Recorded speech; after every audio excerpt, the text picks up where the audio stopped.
I'm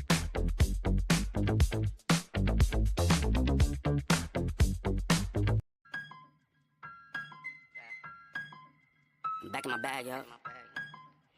Conscious. ISO. Diamond.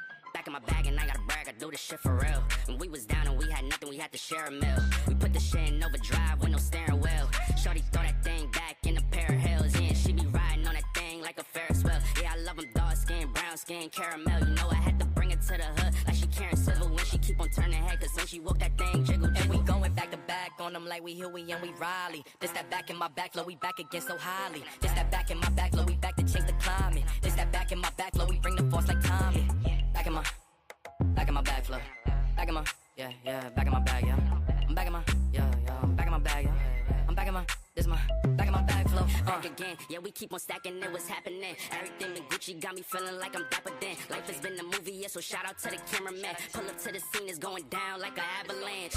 Steady going up like a travel plan. Homer Simpson face, lucky power plant. Yeah, I'm off that dope, like I'm back again to busy. At the millies, out on club hurts. Give the word if it's a cinch, Lord forgive me. Still having motion, dog, so why would I slow it? Make it rain on them, bust a band, then you throw it. We was steady having it, even at our lowest. High speed road running, keep my motor going. Hey, hey. People feel away, but they don't show it.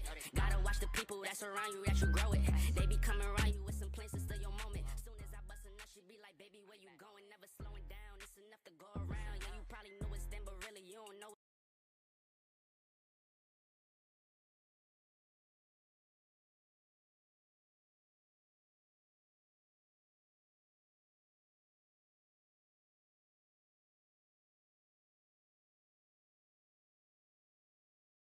Is a corn lover, and there's nothing more gratifying to a corn lover than to know that her mother has given her delicious Del Monte family-style corn. More people eat it than any other corn like it. This is a special strain developed to be sweet and tender. And when a corn lover is eating Del Monte corn, she probably doesn't need to hear me talking about how good it is, right? Well, then I'm just going to go into the living room and talk about corn to the sofa. Nothing's too good for Daddy and me. Mom brings Del Monte home.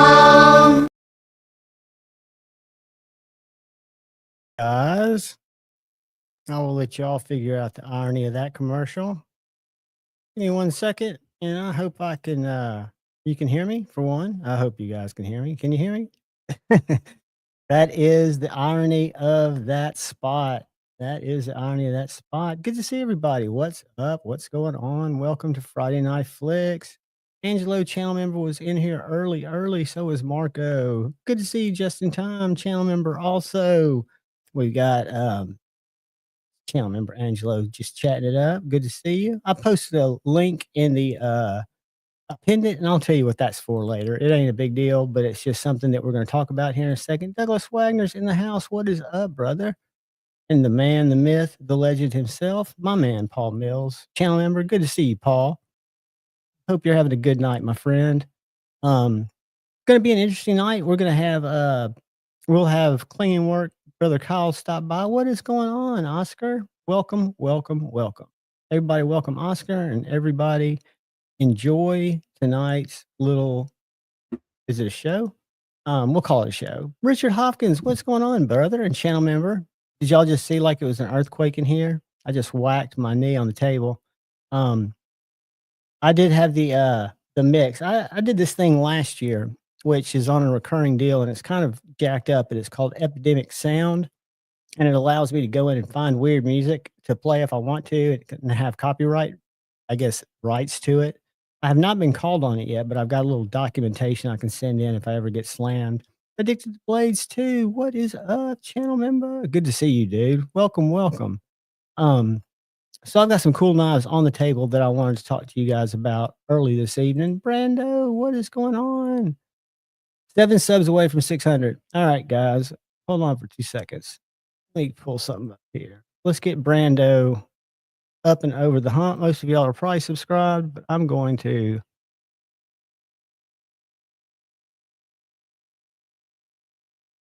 Maybe we'll do a random contest. Did I just lose my mic? No. Hold on a second. Sorry I get sidetracked, guys, but I'm just looking for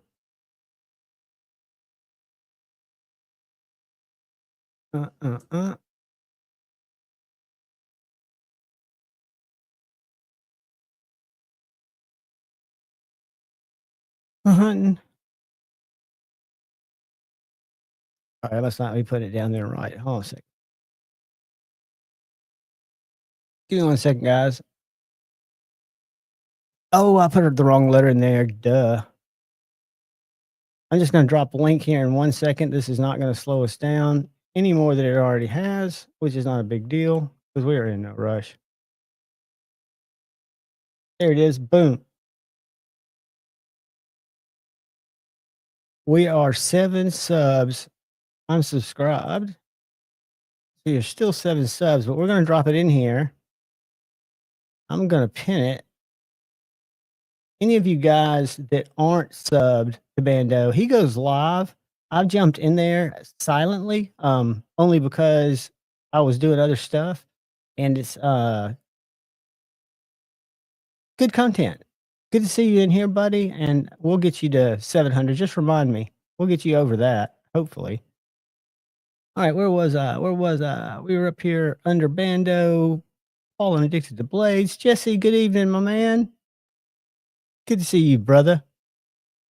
Who else we got? We got Hearn. Good to see you, Hearn. Welcome. Good evening. Good evening. Let's see who else we got here. We got Demonok, my brother and a channel member. What is up, brother Demonok? Good to see you, man. I'm gonna drop this up here. Whoops, didn't mean to do that. All right. Who else we got in here? Got. If I've missed you, it's because I'm trying to get caught to the front, and y'all have been just chatting it up with each other, which I love. That's what I want to see you guys doing, is chatting with each other, because if we do a what is going on, Blind Wee Fury channel member? Good to see you. Good to see you. So if we do a random giveaway, we'll use the StreamYard, and y'all want to have chatted some, kind of be eligible for that. So, and we'll probably do something to drive traffic to Bando's site, because let's see how many subs we're at so far. Come on. 596. So we've picked up, we're still 4 away. So I'm gonna copy this again.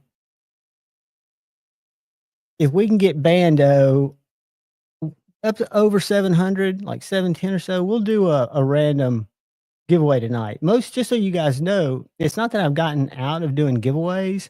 It's just that I've kind of run low on knives. So what I'm doing is I have a live stream every Saturday morning for the channel members, and it's just a short one. What's going on, Tim? Welcome, brother. Tim Burr's in the house. Y'all say hey to Tim. But I do a giveaway with the few that I've got left with just channel members. And again, just because they do support, and any of y'all are welcome. I think I've got really low tiers. I need to go in there and check them and make sure, because I didn't set that up. It's been a year and a half since I sent that up. But I am doing member lives every Saturday at 11. And but we can do a giveaway tonight. Let's just get Bando up there over 700, where he's got a little cushion. True Dude, what is going on, my man? The man, the myth, the legend. True Dude's in the house. Good to see you, buddy. Who else we got in here? Azaruth and Azthoth. Hello, brother. I'm mispronouncing your name, but I'm glad you're here. Enjoy, hang out, chat, have fun. What'd you get? OTFs are awesome. That's something that I did not get into until later in my hike. Satisfaction lurking in there earlier. Lots of K-Bar hate. I love it, Satisfaction. Y'all welcome him. What we are is we are just the opening act for said faction, which comes on after this live. But I'm going to drop this link one. There it is. Boom. Henry G, what's going on? Channel member, welcome, welcome, welcome. The manual stitch is excellent. I've got the black. I thought it was G10 when I ordered. It was G10, but when it came in, it was actually aluminum, and I've had that verified, and I'm very happy with the aluminum. My buddy ordered the G10, lives here locally, and it's a great knife. It just seems to me that the action seems a little smoother on the aluminum. And I've got a video. I went in and put skiff bearings in it. So I've done a full disassembly on that knife. If you're ever wondering, just check stitch ram lock disassembly skiff upgrade somewhere in YouTube. And I've got that going on there. And it wasn't a hard disassembly. I expected it to be a struggle bus video, because I'm not all these guys will tell you I'm not the hard user guy. I am kind of getting into being the sharpening, enjoying that guy, and I do like to take my stuff apart. But at first, I was terrible. But I just do it. They don't get any views. I do it for when people want to take their stuff apart. That's how I used to learn how to take my stuff apart. Was just thank you guys for subbing for Bando. Let's get Bando up there. Chris229, channel member, welcome, my man. Good to see you. And guys, do come by tomorrow. I think I said this last week for y'all that were there at the members live. Tomorrow is kind of a cool one. I'm gonna let that go, which is it's a user. It's one I've been using and testing on, but it's an absolute beast. It's a TKL combatant, and that'll be tomorrow's members giveaway deal. So we have a kind of a small group, and we only do it for about an hour because I know there are a lot of other lives, and it's Saturday. So we come in at 11 o'clock. We do the start collecting comments at 11:15. Usually try to do the drawing by 11:30 and then hang out. And I'm there as long as y'all want to be there. But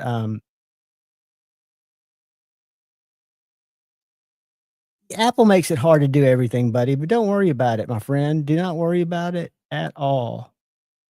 I'm just glad y'all are here hanging out. Henry doesn't have a wrench. Hold on a second, guys. I'm going to make Henry a mod. I've got this app that I use. Remember I was telling y'all I need a secondary monitor?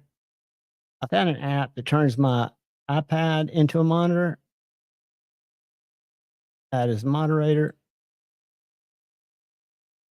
So what you can do now, Henry, is if you want to share any of your socials, if you want to share somebody else's social, if you want to, promote anything within reason, but with a wrench comes great responsibility. It'll also keep people from throwing you in timeout randomly. And you other guys, if you've been in here for a while, you'll be offered a wrench. I don't at all discriminate. I just got to feel comfortable that you guys have been around. And if y'all do something crazy, I can come find y'all. That's the main thing. Mayor Salt's in the house. What is going on, buddy? Captain Olight is in the building. Quintessential knowledge bank for Olight. If any of y'all need it, just DM Mersalt. I'm just kidding, buddy. Good to see you. Good to see you. I'll tell you what I do like, Mersalt, and you probably won't dig this brand, but Prometheus is kind of high dollar, but they've got their 4.7s brand. This is what I've been carrying almost exclusively in my pocket. This is a Quark 3. And what they did is they did where they sent their design over and had it imported, made. So it's like an $80 light, but it uses a little rechargeable battery. It uses a 16650, and they didn't solder anything on the board. So for example, you can buy different LEDs, you can buy different all kinds of stuff, different buttons, different tail caps. So they've got it to where you can tinker with it. I don't tinker with it, of course, but it's got a soft touch feature where you can just hit it with your finger, or you can click it on. I really dig it. That was me just going off on a tangent. And before we get too far into it, Palmer, what is going on, brother? Good to see you. Good to see you.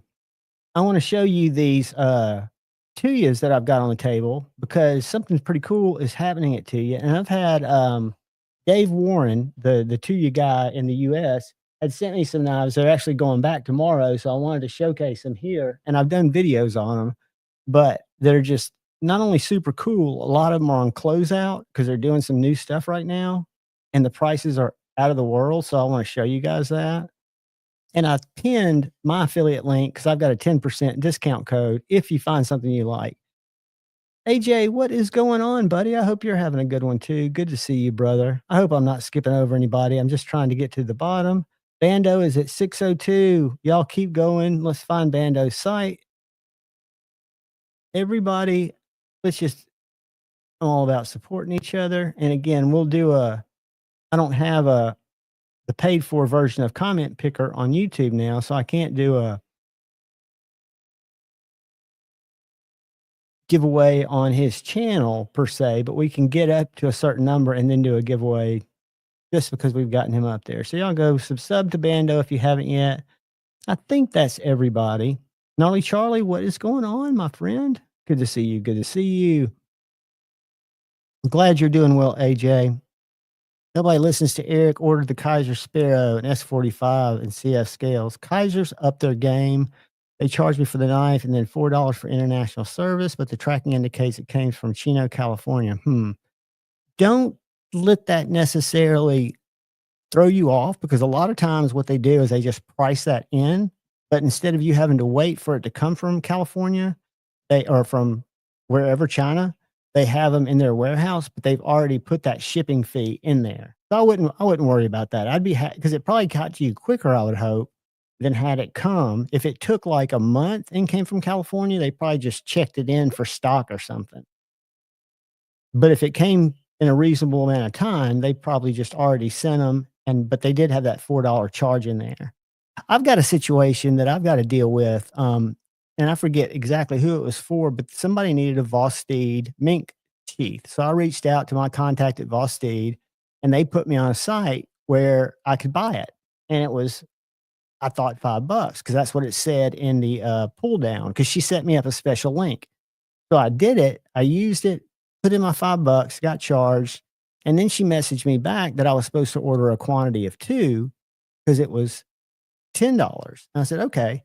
So I messaged her back, and I just thought about this. And I said, am I supposed to use the same link you sent me? Because it was a funky link. I haven't gotten a sheath, and I haven't gotten a message back from her. So I've got to get back on that. Hopefully I'll remember. We've got Dwayne Letterman in the house. What is going on, my friend? And guys, Jason Brown is going to try to stop by if he's family first, of course, but if he has time later, he wanted to stop by and show some kind of cool stuff. If you're not watching what he's doing on Instagram, order knife in Cali, got to me in Australia faster than. That's great. Well, lately, I will say that, and I don't know if it's the changes that are going on, and we won't get into those, but my mail in terms of knife shipments have been about 2 days slower than normal. But I'm thankful that they haven't lost more stuff. All knock on wood. I've been having knives shipped to me, and I've shipped knives out for the last. I've had knives shipped for me probably for the last 4.5, 5 years. I've been shipping knives out for the last 2.5, 3, and having them come in both ways. The only thing that's been lost is a set of scales I ordered. That's it. Now I've had stuff that took a long, long time. Jesse, remind me, because I've got to shoot me a DM and say, hey, go message Vosteed back, because I've got the other $5. It's just if that's what they're needing me to do to kick out that order, because I just need to follow up on that. I've not forgotten that sheath. So just if you get a chance, DM me and just remind me, because I'll probably forget. Demonoc, that me she. Oh, Jesse won the mink. That's right. Demonoc. Jesse won a mink that had a sheath. Demonoc won a mink that was a prototype that I like to think that I would say I had something to do with that sheath, but I told them not to put a tech lock on them. They said they had a whole bunch of those available. And I said, look, people that I know are not going to wear it on their belt. But if you can take it off like I always do and put on something more unobtrusive, if you're going to pocket drop it, Demonoc, will you shoot me a message somehow? Or I don't know if you've got my number, my phone number. I know you can get in touch with me. Just remind me, because I'm halfway there. I would have thought it would have been here by now, but now that it's not, it makes me think I need to do something in terms of reaching out to them. Cali's not America. Duh. All right, let's get caught up. It happens. And you're not the only person. I don't know if y'all, I know mail stories that have happened to people firsthand. Tri-State had he sent 2 of his grails. This is 4 or 5 years ago. 2 of his grails to Lindsay and Richie to have them modded. He wrecked his car that week, and he was getting married to Kara. So he had a lot going on. When the knives showed up at Lindy and Richie's at the modding service, they opened them up, and it was just a bunch of baby oil, little bottles of baby oil. So they thought it was a joke from Tri-State. Turns out it was a mail post office theft where they weighed it, took the knives out that were expensive, put the baby oil in, And so the community kicked in and helped Cole recoup that. Well, another time, all kinds of stuff happens. Lefty had borrowed, somebody sent in a deadlock, the finest out the front you can get. I mean, top of the line. They sent it out to him. He sent it back to him after he reviewed it. And somehow, well, he shipped it in those blue envelopes like I ship it in, but it wasn't in a box or anything in there. And one out of a million, the mail thing, the conveyor belt caught that thing and drug it down like if your foot got caught in an escalator and just shredded it, destroyed it. Now, since he used pirate ship, which I used to ship, pirate ship's insurance covered it. But yeah, it's every time. Please do Demonic, because I've not forgotten that, buddy, and I've got an investment already in it, and I'm finishing it up, and I'm going to get it to you. So do not worry. Just I apologize for it taking a while. All right, Mark Parks is in the house, channel member. Mark, I hope you can stop by tomorrow for the live. It's a really cool, quick giveaway deal, and I want as many of you guys to be there as possible. All right, let's get down here, and let me show you what I've got on the table. I want to make it big for a second. So this is my old Tuya Big Belly. I've had this knife for 4 years. It's one of the first Tuyas that they made. I thought it was really cool because it's got a big belly. It's M390 and it's carbon fiber, but it's unibody carbon fiber. Now this knife's out of production, but they do have it in G10 and D2 in a budget version. But it was really cool. And then I bought a Cebu from them, which was a flipper knife, more of a budget knife, about a $70 knife, and had it, gave it away on a Friday Night Flicks. But then I started checking out some of their more premium knives, like the Caladan that's Jim Skelton design. And these are really fine knives. S90V. This is kind of more of a spear point. Then you've got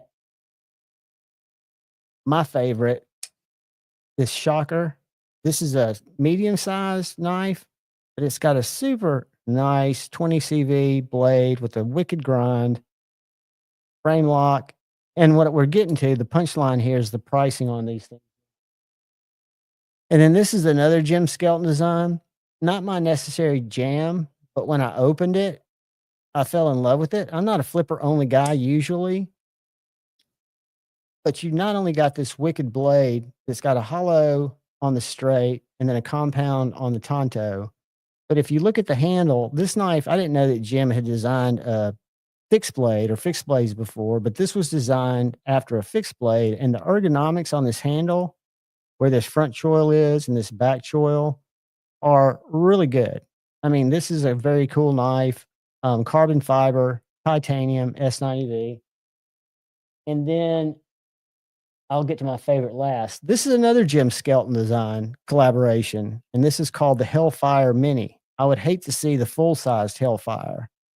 This is S90V, titanium, carbon fiber,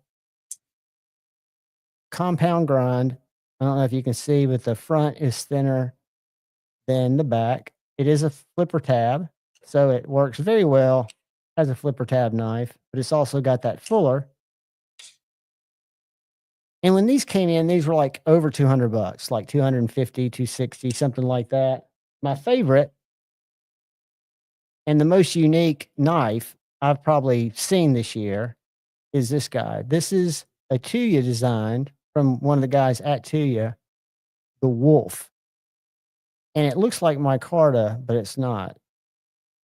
GL and Sons is a company that makes this G10. They're very exclusive, and Tuya picked up G10 in several colors to send to them for these scales. So what you've got here is you've got a full titanium frame lock, except it's got scales over it. But where it gets really wicked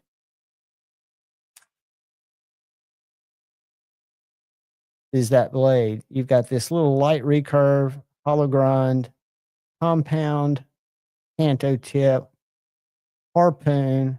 I mean, a full size, because it's got the full titanium frame behind those G10. Got the size of a PM2. I love this knife. Guys, this knife's under $200. It's I don't remember if it's M390 or if it's 20 CV.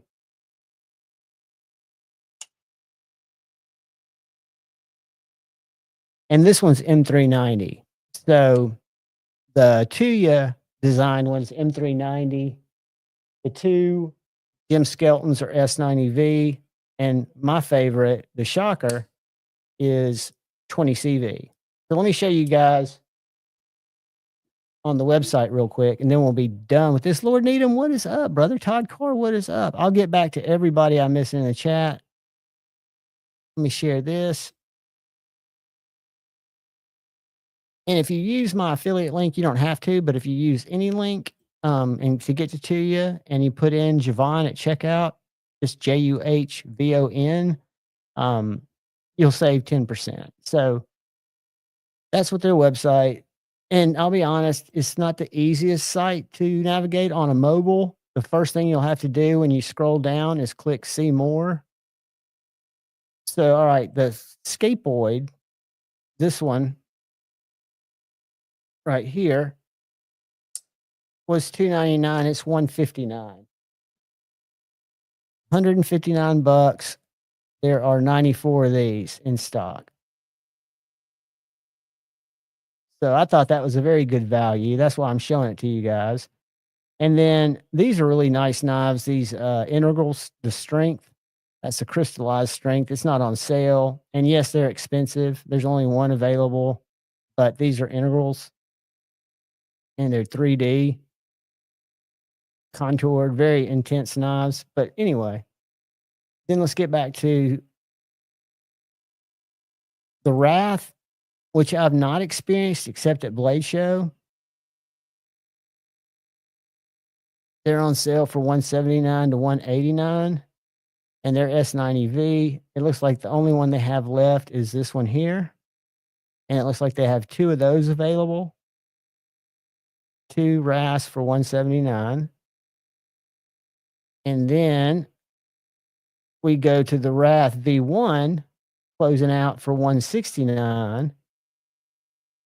These are just more frag patterns. You got the Scully, which were, you know who those were. Let's see which ones we got here. The frag, satin blade. We've got 14 of these in stock for $169. They're also S90V, 3.35-inch blade. And guys, every one of these knives from back when I was buying them as a collector to now, I mean, they're made very well. I don't know if Tuya makes them. I don't know who makes them. I've not tried this one out. I just got $20 off of it. This looks like a really cool knife. It is, let's see what we got. Green carbon fiber. We got one of those left. And one red carbon fiber. And it is M390, so it's probably a Tuya design. But the other really cool ones, hold on, we got to go down here. Really nice slip joint, really nice karambit. You have to go to page 2, which is where it becomes not very user friendly. But this Wolf is $179. And all of these, except for this top one, is G10. So all the ones left, it looks like micarta. When I first did the unboxing, I thought it was linen micarta, but this is that GS and Sons G10. And I'm telling you guys, I've never seen anything like it in terms of the finish, how smooth it is. It also comes with a leather slip. I wouldn't use the slip for this knife, but it's there. So they've got these 12 of those in stock. Shows you how many they've got of each one. The one I showed y'all was this one. We've got 14 of those. Super cool knife, right? $179, under $200 with titanium, full tie. And then Caladan's on sale for $159.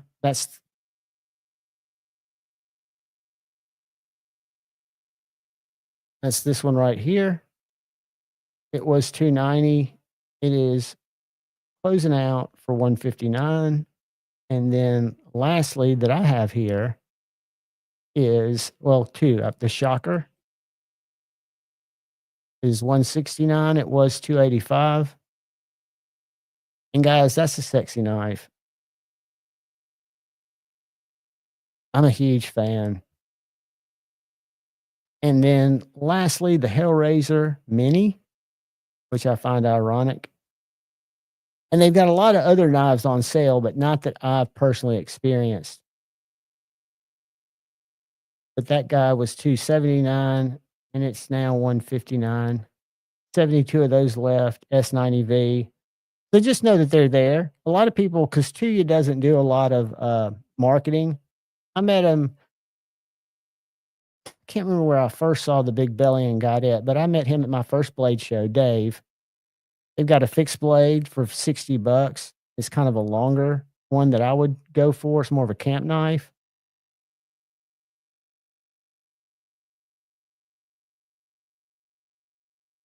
Don't know what it is. I'm guessing D2. Yeah, D2. 5.9-inch blade. But go check them out sometime. They've got some really cool stuff. They've got the Voodoo, which is a gorgeous knife if you like a Wharncliffe. I've not experienced it, but I would love to. Got a nice choil, hollow grind. The flipper hole looks a little big, but I've not flipped one. $169. And then again, I think you can use my code. I don't know how it works with sales stuff. If you like traditional knives, modern traditionals, these knives are very elegant. I've handled these at Blade Show. They are modern traditionals and they are full sized, but we're 219. They're down to 139. So closed, they're 4 1/8. Overall length 7 3/8. And they're slip joints. And then the Envy V4s are $189. They're almost $100 down. Very popular knife that I've not yet tried out.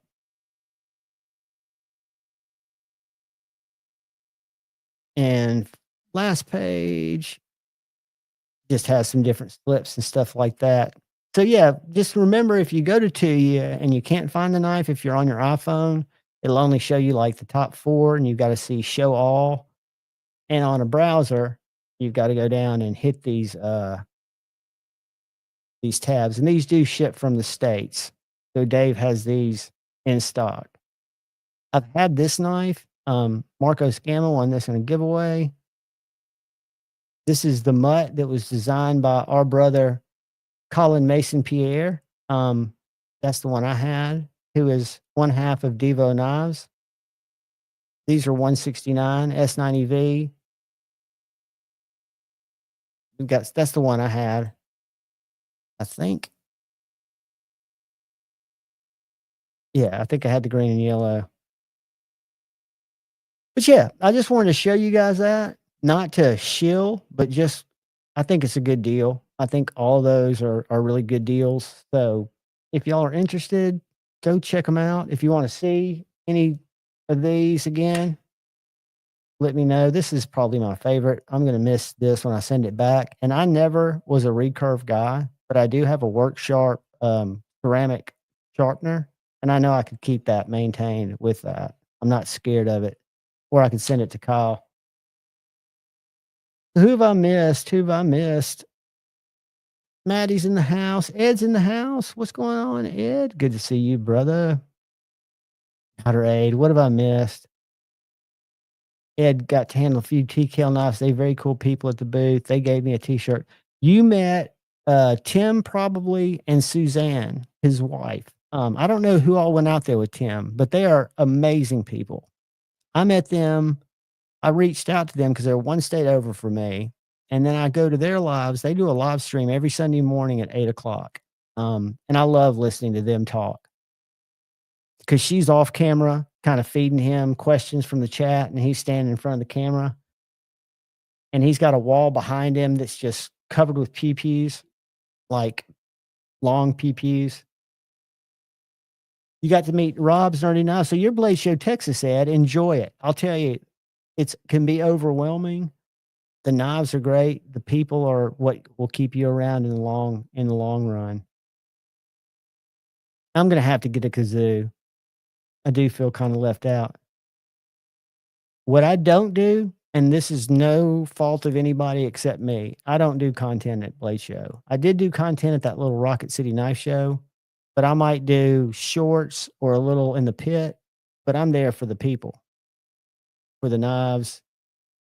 I can't imagine trying to, because there's going to be so much content that comes out of Blade Show. I understand why they want to do it. When Cole in 2022, Cole stayed with us. We all stayed together at a cabin, at my buddy's cabin, about 45 minutes outside of Atlanta.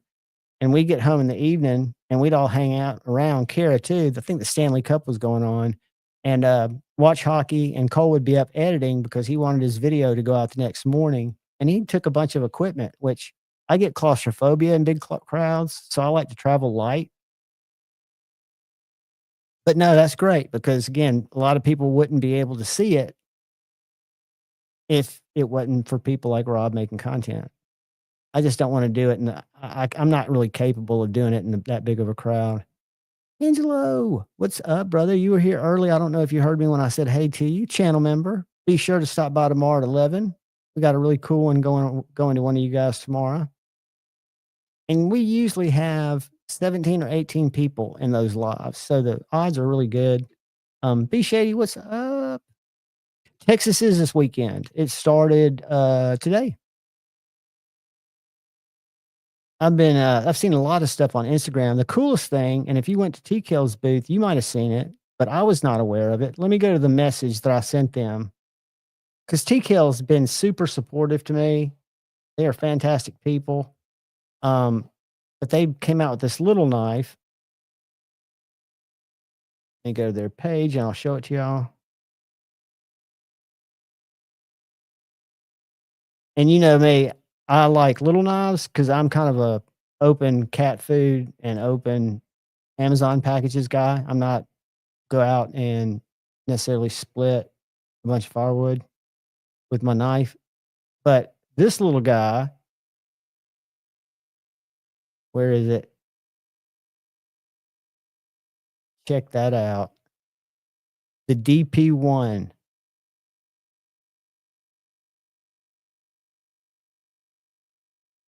Several people said they picked theirs up today at Blade Show. It was a Blade Show exclusive. Did you see that when you saw their booth? Look how little and perfect that is.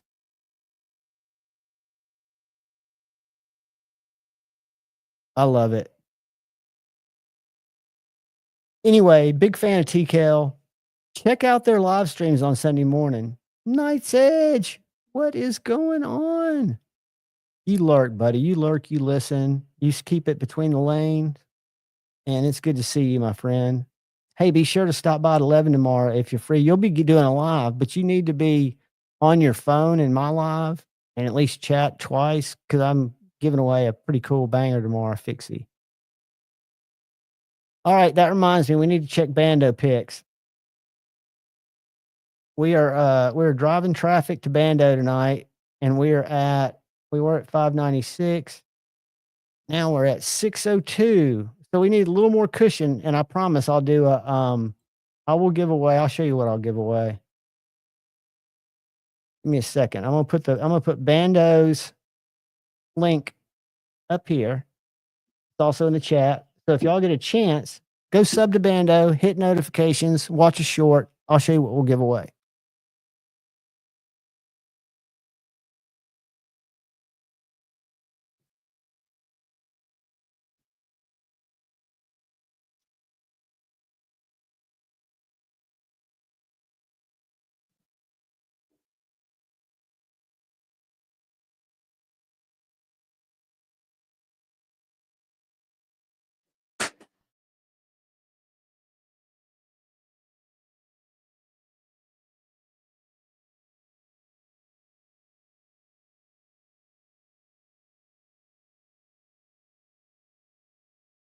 Y'all still with me? I figured most of y'all are sub to Bando, but this is a Tenable. Tenable is Concepts value line, but this knife is the first one they let me try out. It is aluminum handles. This is the Cryo, by the way. I gave away a Concept Cryo a few weeks ago. It had a blade hole. This one has thumb studs, but the dimensions are identical. It's a full-size knife. 14C 28 end blade, bar style lock. Really a good knife. So we'll give this away. Just some of you new. Give Bando a few more subs in case YouTube comes through and sweeps like they do.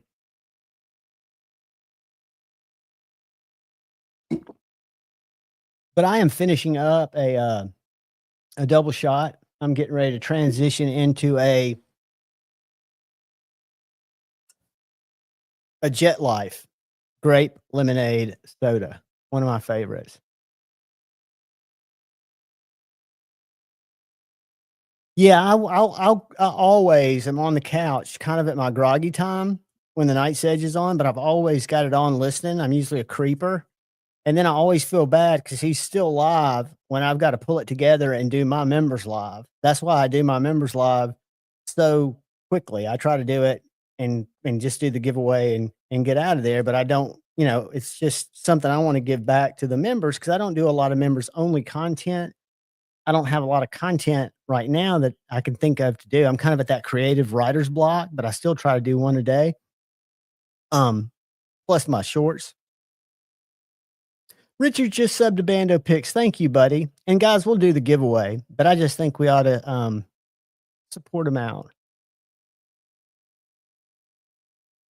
The air horn won't wake me up, dude. I'll tell you who wakes me up.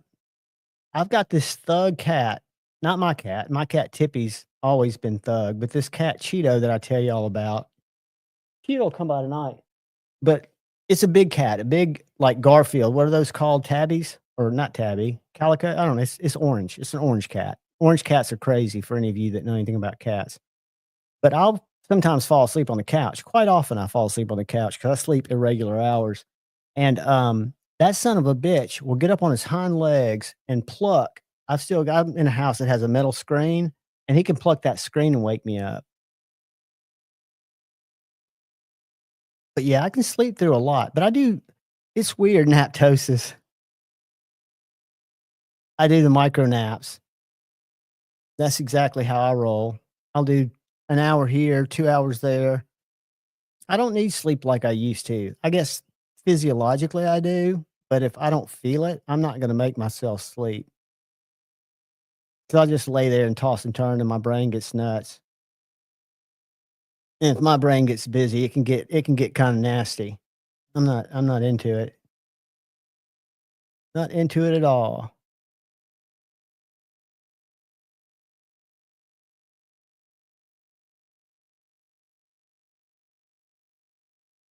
Yeah, and I'll tell you what, Tim, I love orange cats, but they're also and when cats are aggressive, they're not necessarily being aggressive because they hate you. They're just letting you know that, don't touch me there again right now.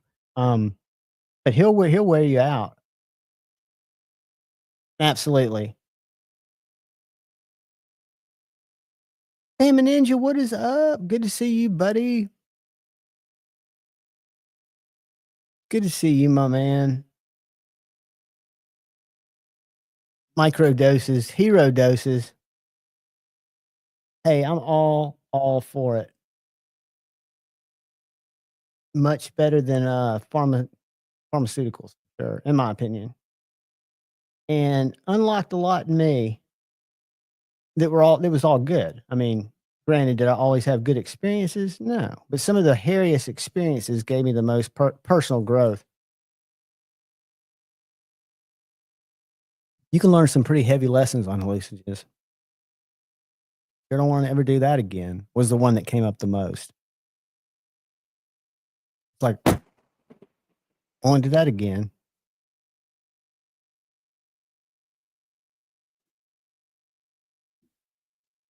So now that the coffee's gone, we're getting into the Jet Life Cut Soda, which will take us through the evening.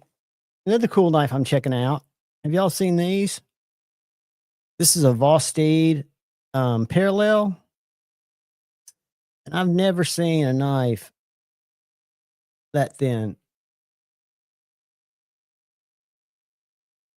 It just came in today. I just unboxed it. I haven't even put the unboxing up yet.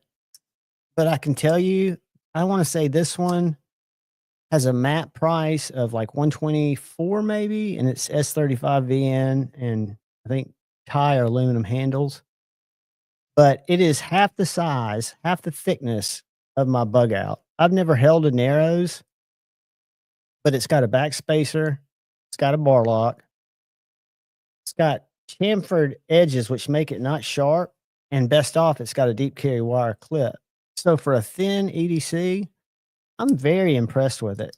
I like the blade shape, and you guys will probably see an unboxing tomorrow night on this knife. What did everybody carry today? I carried that the second half of the day. The first half of the day, I was carrying the scapoid. I like this knife because it's thin, it's long, it's great for opening shit. Very pokey, stabby, and just a very well done knife. And then I carried my Jack Wolf. Feel good. I've also got a low drag jack, but the feel good for me, the blade shape just works. It's thin. I've been carrying a GEC for about a week, and I figured I'd swap it up. And did not carry a fixed blade today because I didn't go anywhere out of the house. I ran to the store, but I didn't put a fixed blade in my pocket for that. When I'm going out, I'll throw one in. If I'm sitting around the computer doing stuff, I usually don't have a fixed blade on me. But I do have my folders.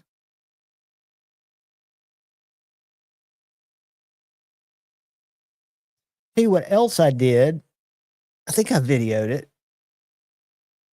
But then I went in and swapped them. I got another set of Rock Scale Design scales. So I had this knife, which is my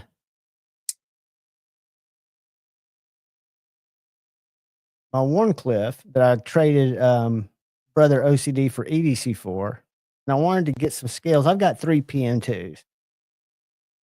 And I wanted to get some matching scales for, whoops.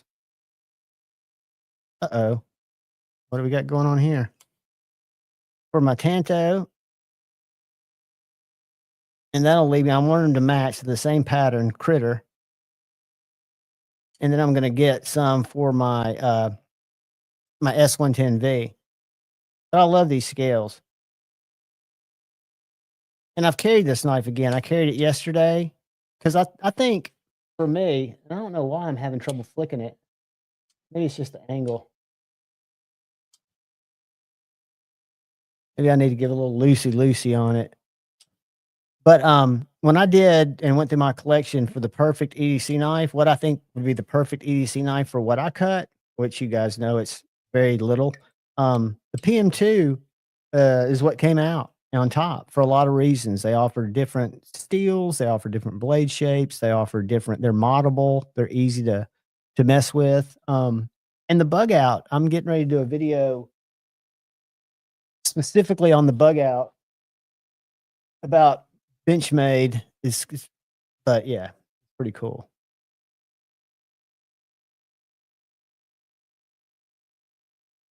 Yeah, I wish our state would get it together. Just in time, they're so easy to, well, I say they're easy. They're probably the trickiest for me, and I think it's just the way they're built to start with. You've got really low tolerances, and there's easy ways to do it if you make sure when you take the liners off. See, the pivot's a 3-piece pivot, so you've got screw, and then a pivot. So when I disassemble them, I take everything off. I take the whole thing apart, and then one side of the pivot is round, the other side has got a D shape in it. So the side I put together first is I will take the side with the D shape. You put your washer between the pivot and the liner. And then I take that D shape because it's on the bottom, and I will turn it till it locks in, and I make sure it's parallel. Then I'll get my screw and I'll go ahead and tighten that down. So then I've just got the scale, the pivot. I'll put in these body screws and a back spacer if I got it. That way, when all I've got to do is get over the stop pin and the the stop pin and the body screws to get it all together, and then it'll never be centered. And then you've got to tweak those different tensions. PM2s are a pain in the ass, but they could easily be done. Y'all, I'm going to pull this off the screen, and I'm going to bring up brother Kyle Coonley. What's up, Kyle? How we doing, man? Can you hear me? I got you. Can you hear me? Yeah, you're a little quiet, but I can hear you. Let me adjust it. I don't know. The audience might be able to hear you fine. It could easily be me. Is that any better? Much better. Okay, cool. So how's it going, buddy? Good. Trying to figure out what the hell my dog wants. He's trying to barge in here. Are you feeling better? Fuck Doozle, what's up, buddy? Yeah, I feel better. I just twisted my back earlier this week, but other than that, I'm all right. Oh, dude, that's the worst. Yeah, good. Just in time, they are different. The Crew Carta, Kyle, do you know, is it they don't have the same liners? I know they're hard to find scales for. I don't actually have one, but yeah, they require different scales. You can't just use standard scales with them. But does anybody make aftermarkets for the Crew Carta? I know that. Yeah, there are some, but I know that your choices are more limited. Right. So they are a little different just in time. And there's several videos out there. I've never owned a Crew Carta one. El Cap Addict, what's up, buddy? Homer Fleetus is telling you howdy. What's up, Homer? Channel What's up, member? gentlemen? And El Cap is channel member. How we doing, guys? Howdy. Sorry, I'm just. You can still hear Kyle. Tell him to turn down more. Kyle, I can't believe you're not slamming Maddie after that comment. I'll leave him alone. I'll be nice to him today. I'm in a good mood, so I don't feel like I need to be picking on Marty. No, well, we control him in a satisfaction when he can't defend himself. I just figure if I'm nice to him, he won't have any clue what the hell's going on. So what have you been sharpening on, my man? Just clean up some stones. I was sharpening kitchen knife earlier. Dude, do you think my problems? I went back to 6-inch stones because I'm trying to get it dialed in. I like the thinner stones, of course, the way that they fit. But do you think it's that I've always used bonded resin stones, and now that I'm using diamond stones, I'm not as happy with my results? Or do you think it's something different? Because on the Blitz 360, I was killing it, and I'm getting it more. What do you mean by you're not happy with that? Huh? What do you mean by you're not happy with the results? I'm not as happy with on the diamond stones. I used to never get, because I keep my stones clean, except for that once I kind of got a little slurry when I was using my Benese with soapy water on them. When I kind of jacked up my Evo, I got real careful about my edges, so I was real particular about them. So I never, for one, got dust up on the blade, which with my diamond stones I do, even if I try to keep it clean. So I'll get some little scratches there. There's got to be a trick besides taping it off, because they're not black blades, for me not doing that. Now, on the Venese, that doesn't happen. However, I would think that on the diamond stones, either I'm doing something wrong because I'm doing the same technique, you know. Yeah, so let's go over that real quick. Let me grab my plain diamond stones here. So the big difference is if you put a blade in, let me pull this back, get this in frame. Thank you, Paul Mike. I'm going to get there, I promise. So if I throw in a diamond stone, it doesn't matter what, I'm just going to throw in a plain diamond plate, right? So the key is, say you put in, let me adjust these clamps. And you can pretend sharpen. You don't have to sharpen something. Right, I'm not going to, but I'm just going to show you. So I throw this in here. The American Blade Works Warncliffe, which looks gorgeous.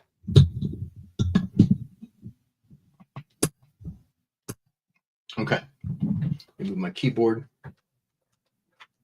out the way. Now, what I'm suspecting you're doing, based on what you're saying, because if the blade is taped and The blade's not taped. okay, But even if you're getting a little bit of dust, the biggest difference, all you got to do is take a towel and just pull it towards you to get that dust off there. Right, right. And that's not going to scratch a blade. So if you're getting scratches, more than likely what's happening is the diamond stone is riding up on top of the actual blade a little bit. So what would cause that, or how would I prevent that? How you prevent that would be to adjust you have your stop points. Oh yeah. So No, I've got those safe. I've got those where I'm probably only using 5 inches of my stone, so I don't jack it up. So you mean overrun or under? You can't go like that where it's past. No, I can't. Okay. I've got it this way on both sides. What about this way? Yes, I can't go off the stone, and I'm not going off the stone because, again, after watching you, I'm starting at the heel, and with the 6-inch stone with just one pass, I'm going from heel to tip. I'm starting that grip pattern kind of from the start. Okay. You know what I'm saying? I'm not going. Well, the reason why I'm saying that is because a lot of times, like, say you go barely past it and then you try to catch and go back up onto it. What you're doing is you're actually missing and going up on top. Right. Well, see, I would feel that, and I do it so slow that I know I'm not doing that. Okay. When I watch the videos, they're going more perpendicular, and I'm watching some of the TS Prof videos. But I'm going very smooth, but I am going both ways, and I wonder if on diamond stones you should just go with the.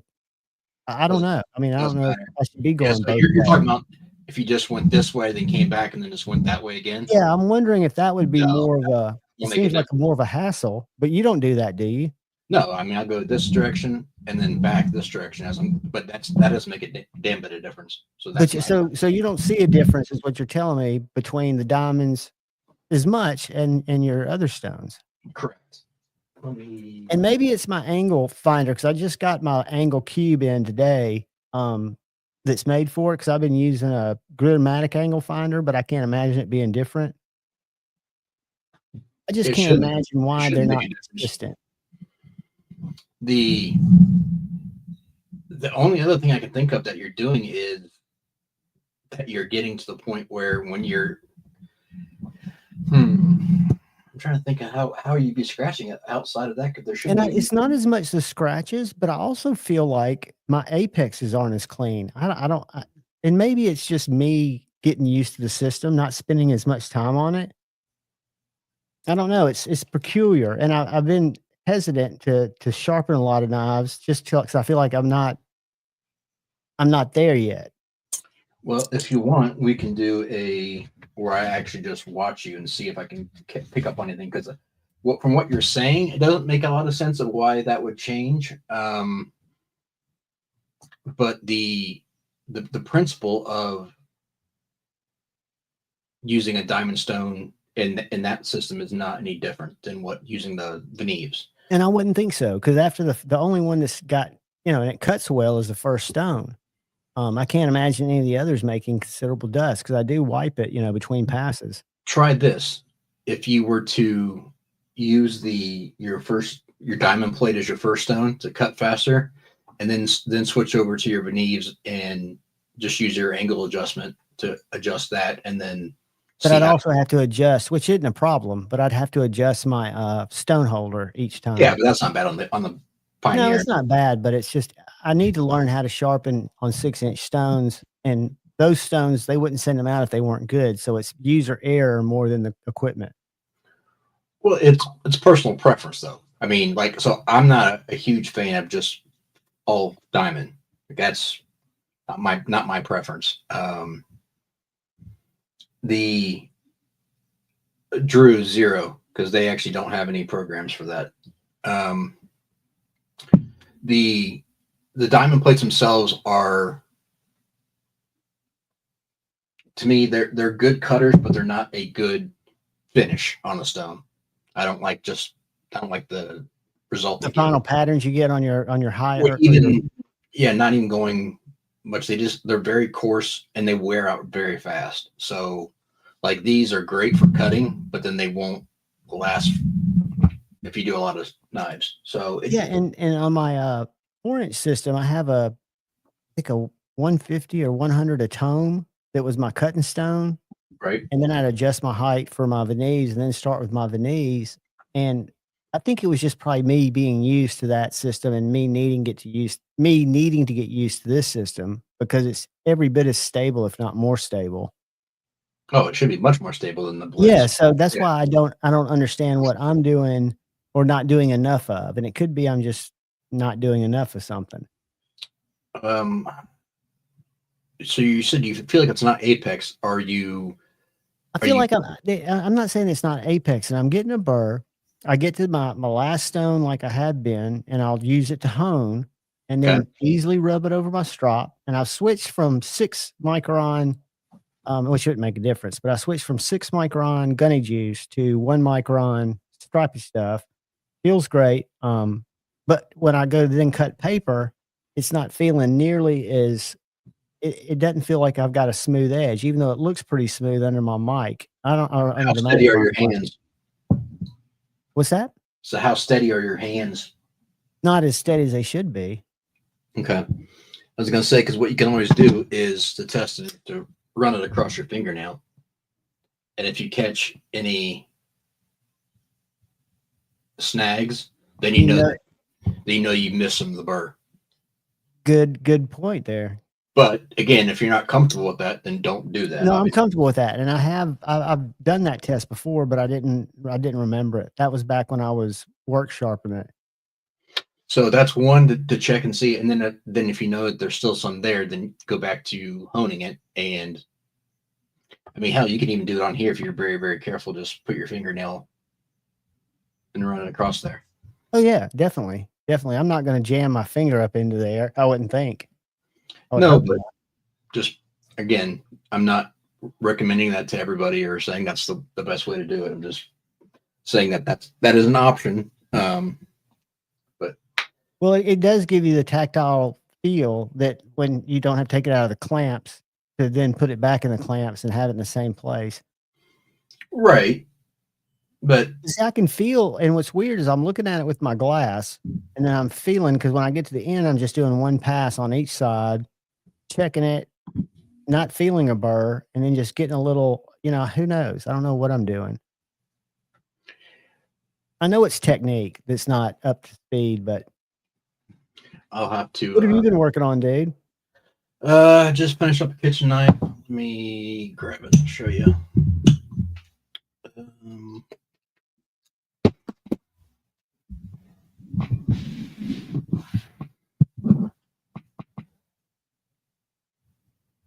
Oh, is that the one that Shane was showing off last week? Yeah.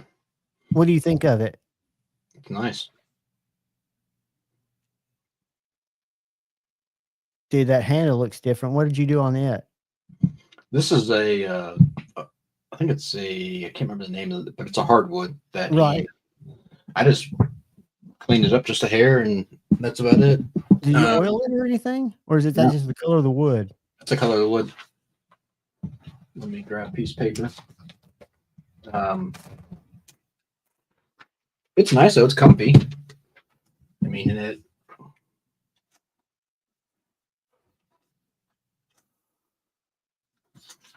See, I want mine. I know kitchen knives are going to be sharper, but I want.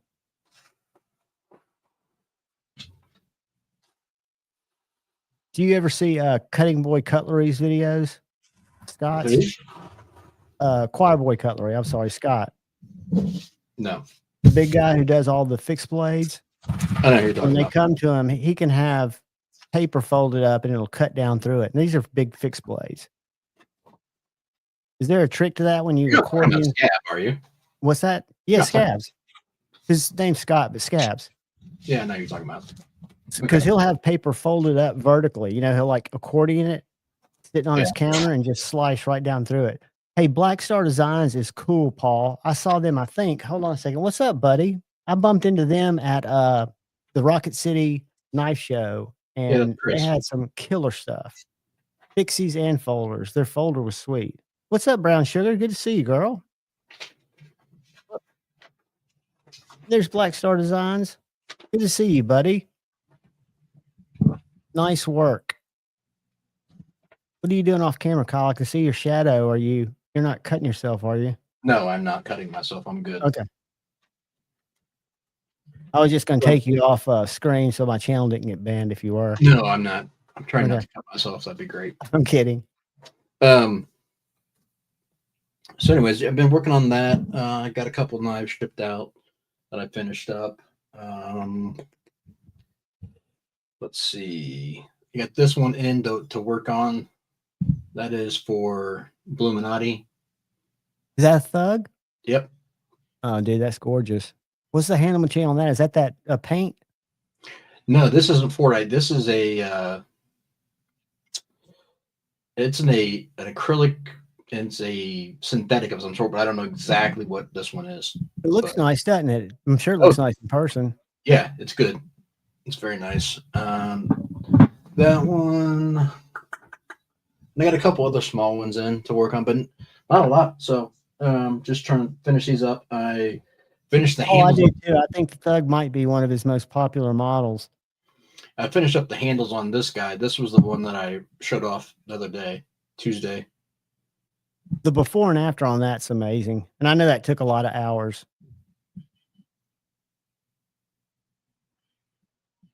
That's just gorgeous, dude. I mean, it feels like paint. I mean, that's what it's got glass. So let's see the blade on that one. That's a Thug too, right?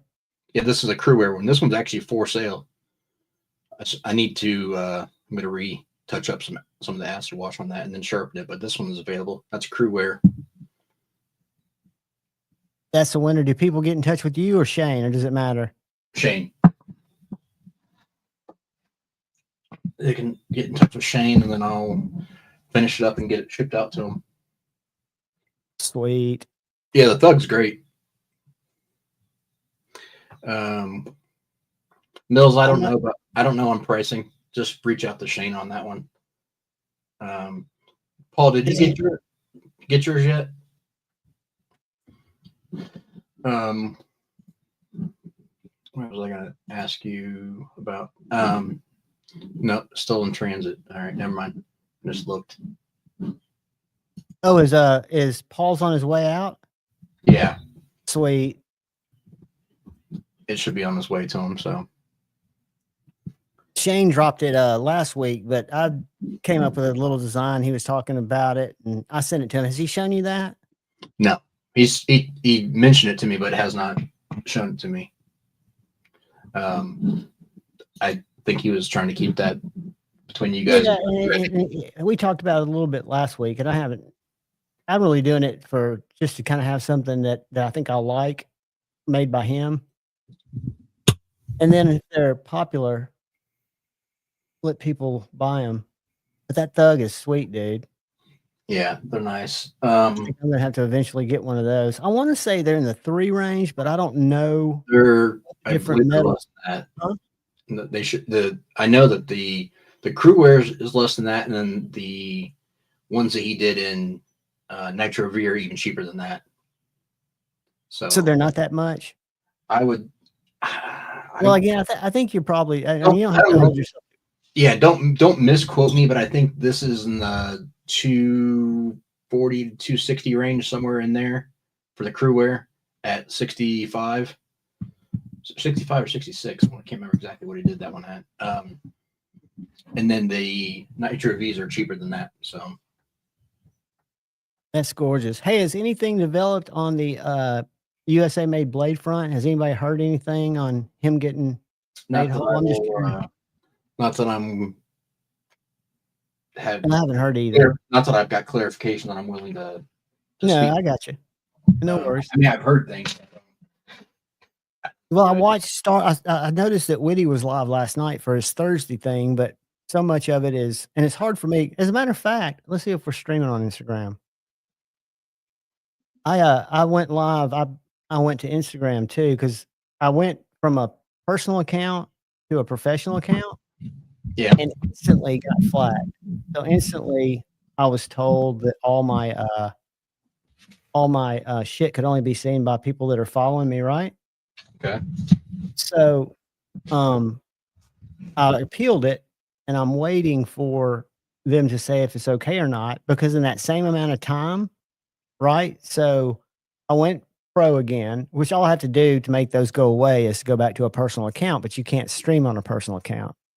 But go to live. No, I don't want to create one. I want to see it. Are we not live? I don't know what's going on. Anyway, it doesn't matter. But so all my stuff got flagged. Let's just take a look and see what they've said. Let me share it with y'all. Speaking of, he will not be joining tonight. I don't know if you talked to him or not. Who? Shane. No, I have not yet. I've So not yet. I'll tell you who is going to pop. He's not going to be here tonight at all. So he said he'll have to do the other thing on Tuesday, possibly.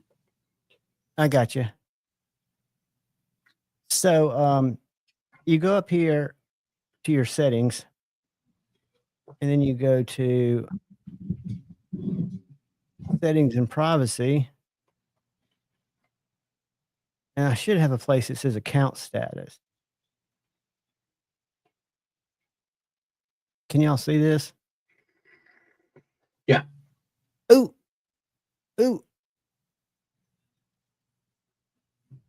It looks like they took them away. I've got green ones now. But it also asked me if I wanted a professional account. Do I have creator tools? Something weird's going on. I don't know why you would want that. Just to For one, the only reason I wanted the professional account is so I could stream to it. And I went live on it, but I don't know where that live is playing. There's my live dashboard. No, the only reason I wanted it was so I could stream to it. Gotcha. But it doesn't help if I don't know where it's streaming to, right? You'd think it'd be somewhere on my profile. It would have a designation that something's live somewhere. I would think, but it doesn't. Yeah. It should tell you that. Yeah. Oh, well. But no, so he was, I talked to him, he was leaving. He went to the shop and did a couple of things and was running. He had to go drop off a knife like an hour away from his house to somebody, and then he was coming home and crashing because he was exhausted. So he said he would not be able to make it tonight. So no worries. What's up, Naptosis? Roman M, roll away, buddy. I've got so many band hammers in here. As long as you're nice, we want you hanging around. Enjoy the conversation. Mills, that's okay, buddy. If they're there for the giveaways, then. Well, we don't have published giveaways, so I don't know how No, he's talking about people bailed to go to MC because he decided to go live. Well, who cares? No, that's fine, dude. I would too. Let me pull him up. We'll stream snipe him. I don't want to watch that. I'm kidding. I could go Mad Yako. Get it, go in there, buddy. Mad Yako, welcome, channel member. Good to see you, bud. I guess I'm gonna go on a rant for a minute. Please do, dude. What's up, G-Ball? I don't understand the whole obsession with entering every giveaway possible. Like, it's cool to get something, but like to proactively only go into things, don't communicate with people and just enter your name to get giveaways. That blows my mind. That is just like the epitome of greed and for shit you don't need. Like, well, there are two. I think there's two classes of that. I think there are people that go just to giveaways, whether it's a knife or Uggs or anything, right? They're out there to get it, probably try to win it and resell it. And that's what they do on social media. And I also think there are people like when I first got into the community and I'd go to lives, I'd always enter the giveaways. I wouldn't go just for the giveaways. I don't think I ever went to metal complexes because there were so many people there. But and Neptosis, the only ones I'm talking about are kind of the live ones. when you're in there, you know. I'm not trying to dog on people. I no, I I don't don't grasp understand. the understanding of it because again, it's not like we need it. And the majority of the time, it's not like something that's better than what we already have anyways. So That's cleanly G-ball. I would Clean prefer, what you I would prefer like B Shady says. I mean, if I get something, it's getting given away to somebody. And not because I'm too good for it. Just I would rather give it to somebody than. Well, that's what a lot of people do that win on here. You know, they'll do something kind for somebody, or if I get a knife sent in or given to me, I'll give it away. Show G-Ball what you got there in front of you in case you hadn't seen him. I'm gonna make you big for 1 second. All right. Gooey gooey. Here are the edgy American thugs that I'm getting ready to work on that just came in. And that is in Fordite and Crewware. It is available, G-Ball. That one is. Is that got a sawtooth hollow or is that a flat? Yeah, these are both hollow. This Okay, one so- is acid washed, and then this one is bead blasted. Sweet. I Yeah. agree. That Fordite is something else. It's a beautiful material. And it did not look that pretty until Kyle spent time standing on it. Well, I mean, the material's great itself. I just refined it. That's all. And I would think it's pretty tough. I guess you could chip it if you dropped it. Fordite is not that tough. Fordite, because you think of it, it's just paint with. Whoop. What? I didn't mean to do that. I tried to go. Okay. Greg, like the Crewware ones are right around the 250 mark, and then the ones that he did in Nitro V and a couple other ones are a little bit less. So very in line. Actually, you may be right. These may be slightly more because these were hologram by Satu, but the other ones are typically not as much. So Yeah, and I went with flat. Let me show G-Ball in case you hadn't been over there in a while. Some of Shane's heat. yeah, if you go to the very top, that first one, that one is Brian Epps that he just got. That one is Iggy's. That's gorgeous, dude. Is that purple? It's black and pink. What material is that? Is that carbon fiber? No, that was a composite as well. That one there's Fordite. And this is the kitchen knife. Just nope. That's the Alabama hammer. That's a chopper. That thing blade is 12 inches long of 4V. And it's thick too, right? Oh, it's like 3/16 plus. What's this little shank? That is the prick. It's basically a chunk of steel that's left over from a blade blank and just chisel ground. Yep. Oh, dude, that looks like a great little self-defense tool. Slurpee Saver Extreme. Yep. But yeah, Shane's killing it, guys. I don't know. That one there. That one went to somebody else, but originally that was Ed's. Harrison's, but that ended up going to somebody else. But that one is gorgeous as well too. That one there is Paul Mills. Is that a Joke Wolf or Thug? No, that's a Thug. He did that. That's gorgeous. That's crosscut carbon fiber. And that one's in K390 as well too. Nice. Sheaths wise, G-Ball, I know Lancelot's making some for him, and he can do kydex, but he really doesn't like to because they're not the greatest. But I mean, he's getting better at it. He just it's not his favorite thing to do. But yeah, I mean, his game is really upped. That's the flat ground. I really like those too. Yeah, for leather, I would say hit up Lancelot or Terry. Both of them are doing sheaths for him. Kydex, take your pick on who you want. And I've got I think Shane can get it down because I watch and I know it's not fun to do, but if you ever watch Very Good Knife Company when he streams, when he's doing his sheaths, he's just got it down to a process, dude. I mean, I think that's all that, and you know, he would be happy just like anybody else would to kind of walk Shane through his process. I don't know if it's the materials in his clamp because he's just got a little, probably a 10 by 10 piece of that same, you know, stuff that he screws together.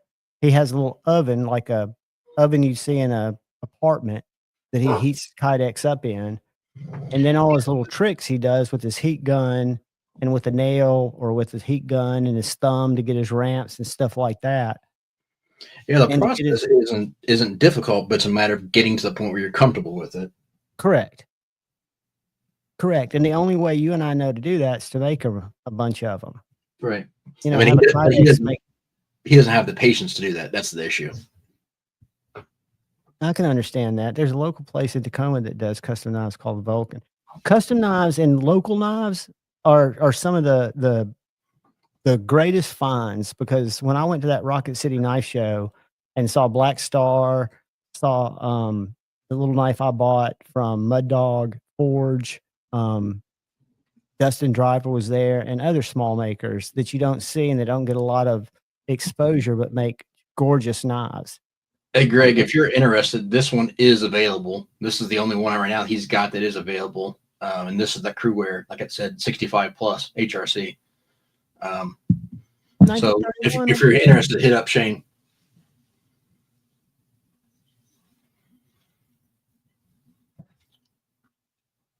He does have a bird and trout. He hasn't made any of those in a while. He just kind of got away from it. Not that he wouldn't make one again, but the thugs have been kind of the more popular right now. G-Ball, I think he'll do them in anything if it's a. And from Tacoma, I got you. I think he'll work with just about anything. He's used Crewwear, hadn't he? Or has he? Yeah, the one I just showed was Crewwear. And what's the size? This one is 7. Yeah, right around 7 probably. Let's see. 17 divided by 2.5. Yeah, a little over 7.5 probably. It's good size. To verify that, let me get a tape measure. That's not a metric. I trust your calculation. Yeah, right about 7.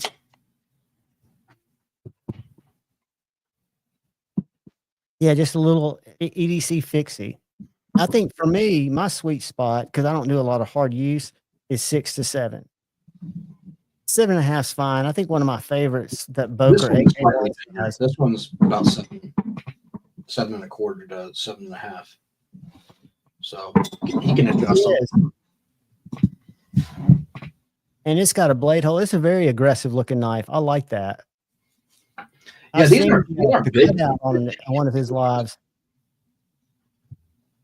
Sorry, Joanne, go ahead. No, I was just saying, he was just saying, Mad Yako was saying he's also making the Vigilante for him. And I told him that I'd seen it cut out because Shane showed it on one of his lives and was talking about how long it took to cut that hole in the blade. Yeah, he's doing OEM work if people want small batches or want to do like samples or see if they want to make a knife if they have a design. So Greg, here's a comparison. I know you know the ABW Warncliffe next to that, so you get an idea of the size. About an inch shorter. Yeah. Take care, Black Star. Thanks for stopping in, buddy. So that's roughly the the difference in dimension.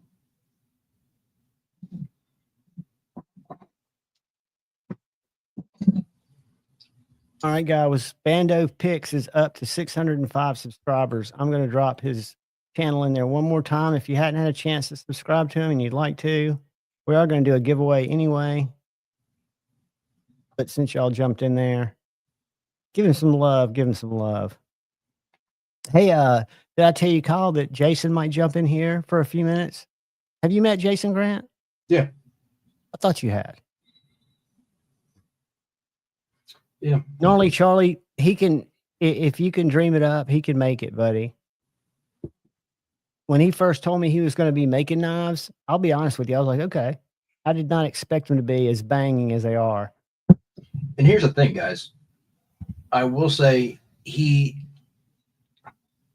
has the opportunity to make it how you want it. So if you want it to be more refined, we can work on that. If you want it to be more crude and a user, you can work on that. I've got one here that is designed to be more of a user and a beater. So the refinement wasn't done, but that was on purpose because it wasn't requested. So let me grab that. And obviously the difference can reflect in that. So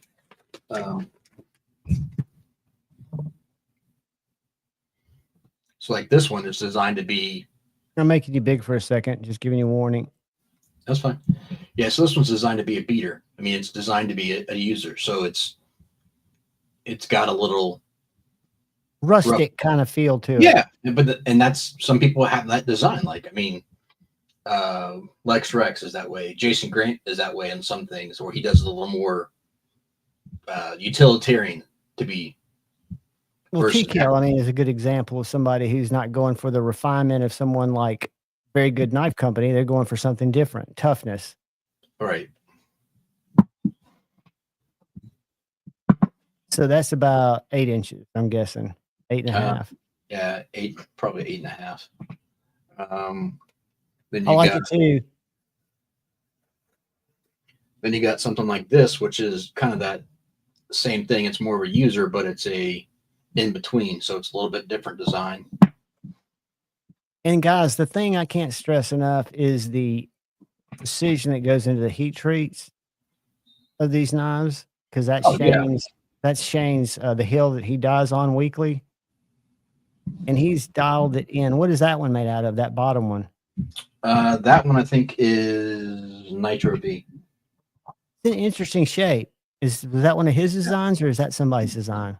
This is for one of his local buddies who had this exact knife as a child and wanted a replica of it that he had, since he had lost it. But this very cool, because it doesn't look like anything, it looks totally unique.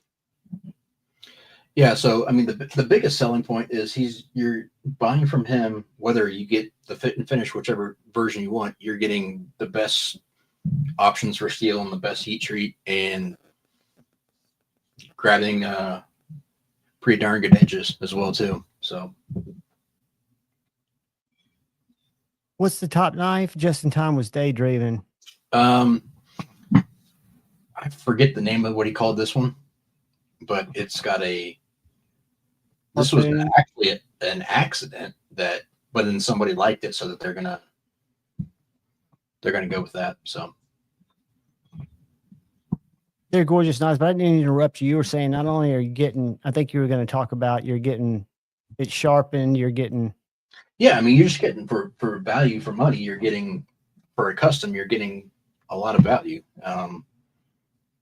Can you get things that are cheaper? Yeah, but you can also ask to get something cheaper in a cheaper steel or a cheaper material or cheaper finish. I mean, you got a range of options. So. Right. And materials do drive a lot of the cost. Yeah, exactly. I mean, like, so for instance, I'm not adding that. I think this is pretty much well known, but if he doesn't have you can get an acid wash on anything. You've got one there. It's an acid wash. Yeah, don't you? This crew wears acid wash. or really heavy tumble. Is he tumbling anything? Yeah, these are tumbled as well too. Shows how much I know. But it depend your darkness of your acid wash and tumble will depend upon the blade steel, because the more carbon it is, the easier it is to get darker. Does the grind affect that at all? How well it takes it, or is it more just the reaction to the carbon? Evenness, but the carbon definitely helps. So like like Paul was saying with K390, like that's not something that he's normally just gonna go buy or stock because it's super expensive. So that's something, if you wanted that, then him and somebody else decided that they wanted to do K390, so they went in on it and bought a stick of K390 and just had it sent to them. So that makes more sense than, or if he's planning on doing something in a steel, then you can ask about it. But like to go buy a stick of something and especially steel is pretty expensive if you're not going to be. You're not a big company. I mean, night. yeah, it's I just think that what he's turning out is impressive. Yeah, he's got good stuff.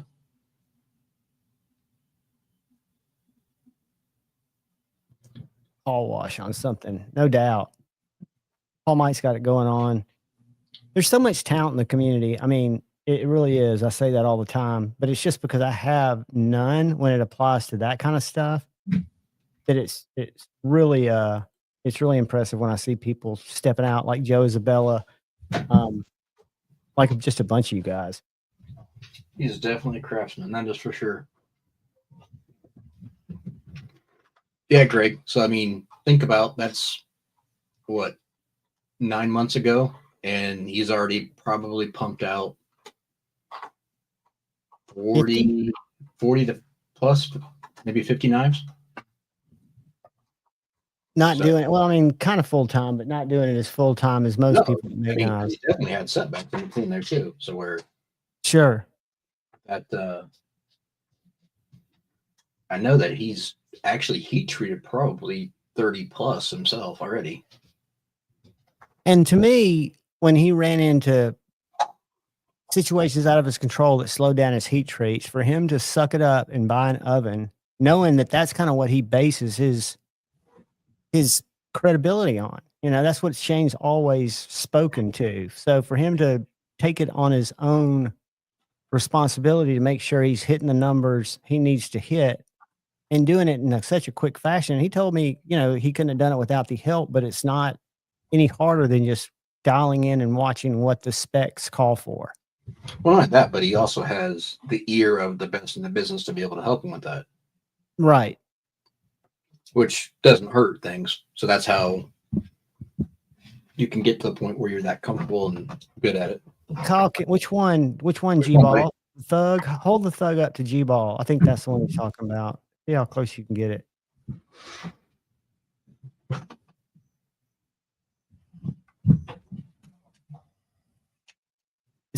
That one's got a Satu hollow, right? Yeah.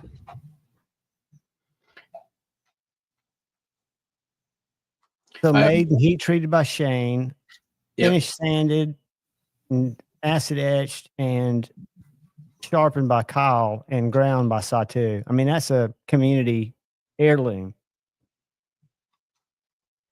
Howdy, Neil McKenzie, channel member. But this is basically. Hey, buddy, be sure you stop by tomorrow at 11 if you can. It's going to be coming y'all's way. That's beautiful, dude.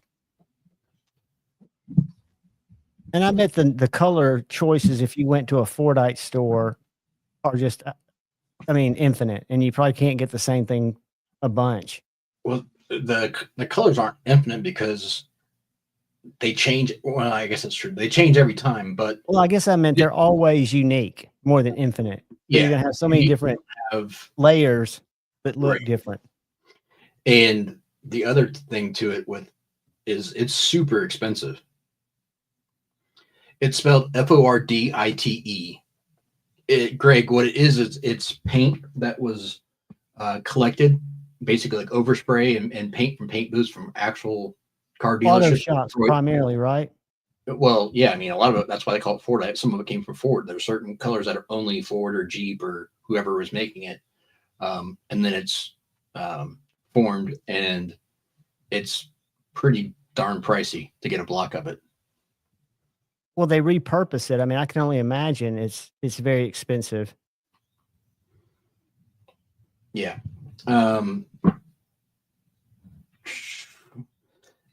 That, I mean, with this doesn't have an edge on it yet, Mills, but with an edge, that is I mean, that's under 5,000 without an edge. So once you put an edge on it, it'll probably be 10 to 12. So help me with this, Kyle. Hold it up there. All right, it doesn't have an edge on it. Correct. It's that thin. What are you going to set your angle at? I'm assuming you want a small bevel. Yeah, something like this. You don't necessarily need to go crazy. Probably 19 to 20 on that. 19 to 20? Yeah. Westinghouse is good. And guys, I'm going to show you this again. I'm going to make Kyle small. But this is that Tuya stuff. But this stuff is called G & Sons G10. And it looks like linen micarta. It is one of the furriest, fuzziest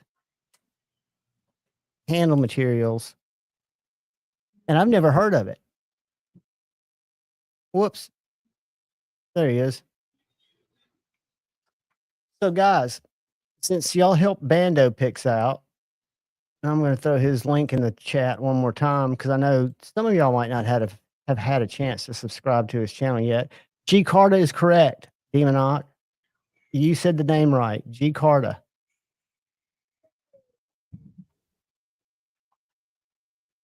And it is, hold on, it is, let me make sure I'm saying it right.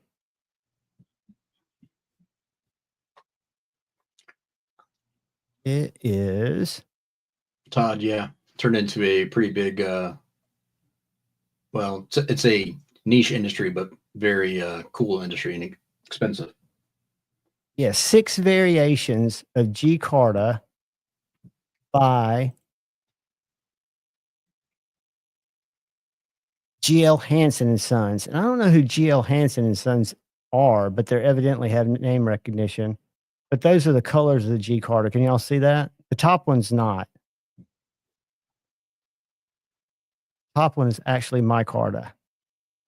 But they're not available. The only ones that are left are the G Cartas. But it's a cool material. It really is. All right. So what I want to show you guys, and I want y'all to put in the chat, and this, you've got to be a U.S. resident, and you got to be 18, and you got to be kind. Can't be a total stranger. Whoops. Not what I wanted to share. But we'll give away this tenable full-sized Cairo in 14C. Let's do this. Share.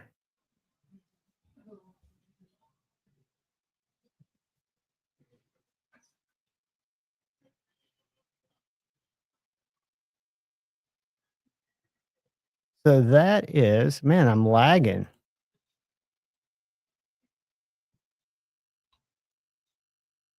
So y'all drop hashtag Bando Picks in the chat. Go to the link and give them a sub. Greg, if you message him tonight, he'll probably get back to you either late tonight or tomorrow. He's Cheeto and Loathing. What's up, brother? What's up, Cheeto?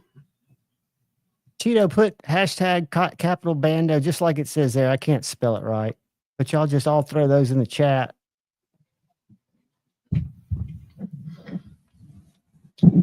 What's up to all the ones I missed? Got Crispy, El Cap, Neil, Chris 229. Fook, Jesse, Toddy, And y'all go give him a sub. Marco Polo. Howdy, mind to Milton. What's up, Demonic Milton? Happy birthday, Milton. Chad K, what's up?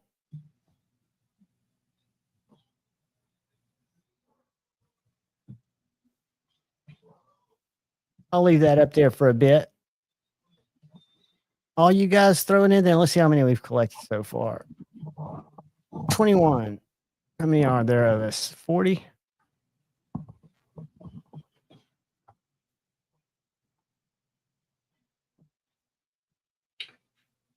And then again, we're not getting out of here soon or anything, but do come to the members live if you're a member tomorrow at 11. It's a short one, and it'll be a fun one. Who's Naptosis? Naptosis has been in here talking. Nap, put in a hashtag. You've chatted enough tonight. You've been here all night. Well, he said something about Europeaners. I don't know. Is he from? He's from. Obviously? He's from overseas. That's right. Do you have proxies here that can send it to him. If you like, I know my buddy over in the Balkans has his brother who like takes the blade and the knife, takes it apart. Europe here. Oh, I'm glad you're here, Naptosis. Need to find you a proxy if you're going to hang out more. Yeah, Kevin used to do so much, and I can understand why he can't anymore, but he proxied for so many people. Yeah. I mean, it's not bad, but if you start getting a lot of people, just the organization takes over. So yeah, there is a lot that you have to keep up with. For me, the only way I can do it, because that used to be my Achilles heel, was shipping out giveaways when I first started doing lives, because I've done giveaways up until recently on every live. But when I got pirate ship and when I close my live out, I print my label. So I do it right then. How many we got? I'm going to give it about, because we're going to have another guest maybe, and we're going to hang for an hour. What time's Maddie go live? I always forget. Is 11:15 or 11:45? 11:15 for you, I do believe, but they're I think it's exactly 3 hours after me, but I can never remember. They may be delayed tonight. I gotta look. Hang on, I'll tell you. It is delayed because I think it's 11:45. It's going on at 12 your time. 12 my time. 12 your time. So we got plenty of time. But yeah, everybody get in there and we'll get this giveaway out of the way. We got 27 entries. Y'all jump in there. It's a good knife. I'm telling y'all, for a value knife, it's full sized, 14C in aluminum. Great action. Very sharp. Reverse flick friendly. Paulie, it's on Stead Stevie's channel. They're going at 1 a.m. Eastern. Stevie's been traveling. He went, I saw it and I didn't get to see it live, but I noticed he did from the hotel room last night instead of from the honey bucket. Were you in there? Yeah. I must not have notifications turned on. Todd, I don't know. I don't trust that. I just go to the store and drop them off. I got you. Well, see, that's what I used to do. I used to take everything down to, not the post office because I hate our post office, but I'd go to the UPS store, get my receipts, but it wasn't convenient at all. So now I know my post office lady who comes by, and I just hand her the packages, and knock on wood, they've all made it. The one thing about getting a Gweg package is that sometimes you open it up, and before you even open the box up, you can get a secondary buzz. That's a bonus. Some residual. residual. All right, guys, I'm gonna give it about a minute because it looks like everybody that wants in's in. Yeah, El Cap, it had been an issue for me. I could understand if you were in a place where you had to put them outside, like Yeah, in I'm the sure. boxes. Yeah, I'm sure it's not. I don't personally don't like doing it. So, and it just Tim got in. gives me another reason to go do something else. So it's not that much of a hassle. And the good thing about my local post office is that they have 2 sets of doors. So like the inside doors are go into like the where you normally go into drop stuff off, but they have like inside with your PO boxes that's open 24 hours, and they have a huge chute that allows you to drop packages off at any time 24/7, and it goes back and it's locked up in their main distribution area. So We've all got that too. So I can drop off packages anywhere, or anytime, and they may not go out till the next morning, but I can go up there and drop off at midnight, and it's not a big deal. Yeah, I just let them. What I'll typically do is, because my mailbox is on the street, but I live across the street from a cemetery in a very quiet part of the city. So I just go down and stick stuff in there, put my flag up, and then watch from my door with my pistol. Pistola. All right, guys, we're getting ready to draw. I'm going to give it. We got 29 people in. If you haven't put in the chat and you want in, just drop in hashtag Bando Picks. Let me, I'm going to enter for somebody real quick. All right, take your time, dude. I'm in no rush. But it's going to be, well, I'll probably go under your name because that's what the chat says, but not a big deal. No, just put it in there for somebody. I'm feeling lucky for you. I think you're going to win it. Who do I want to play for? I don't know where Mr. Bless is. He's probably making knives or he's partying. Let's play for. But just for did y'all hear that? Yeah. That was for Donnie. It is much safer, Todd. Again, a lot of it's neighborhood based, right? Here we go.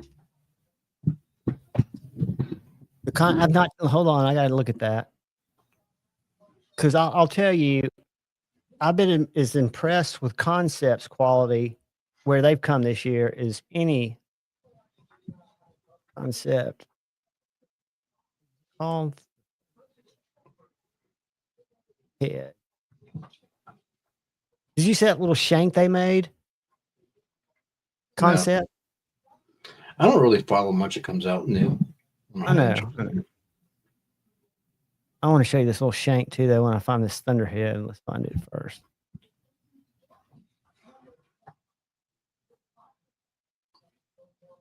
Oh, look at this, dude. You know who Edgy Blades Works is, don't you? Yeah, they did a OEM for him. Stevie, yeah, they're doing. What happened? You just took it on What screen. happened? Oh, it quit sharing. Y'all can keep dropping Bando pics in there. I was going to show this collaboration. Look how sick that looks. Under $200. Yep. And titanium and S35. Let's find the Thunderbird.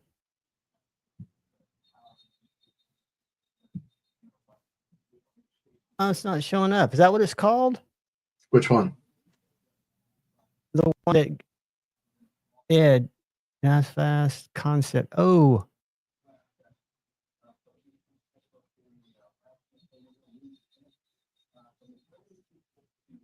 Oh, it's a nice fast design. Okay, I got you. Let me show you the shank real quick. Find that shank. Texas Blade Show. They're not gonna releases. Whoops. I hate websites that are designed like this. It's the worst. All right.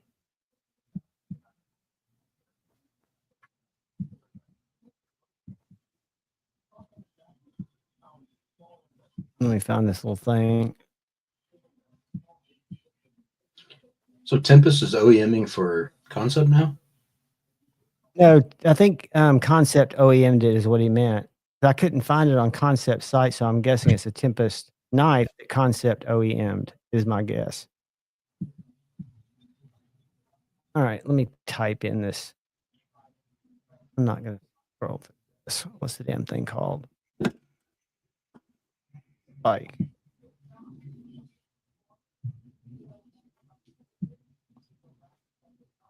hey, what would it be called?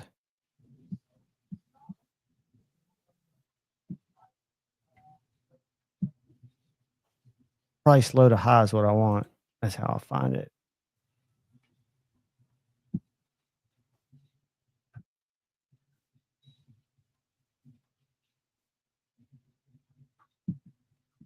No, let's see. This is ridiculous.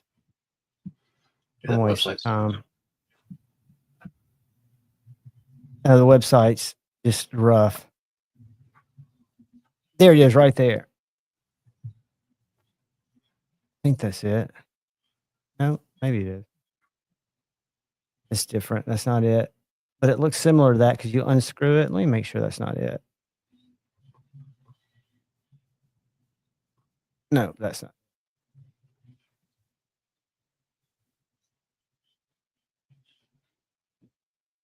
But it is, should be getting close to it. I think it's like 99 bucks.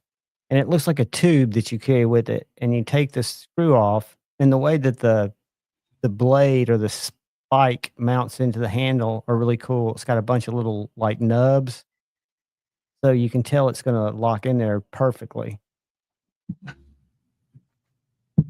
Just go concept shank and Google concept shank.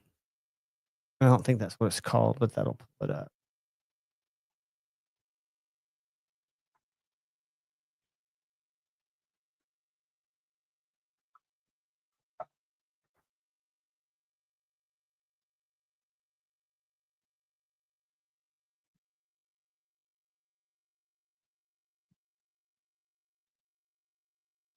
There it is. What's it called? The stiletto.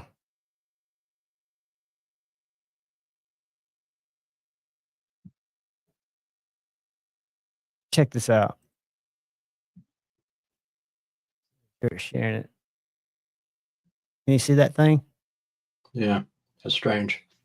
It's very strange, but you can put it on your keychain.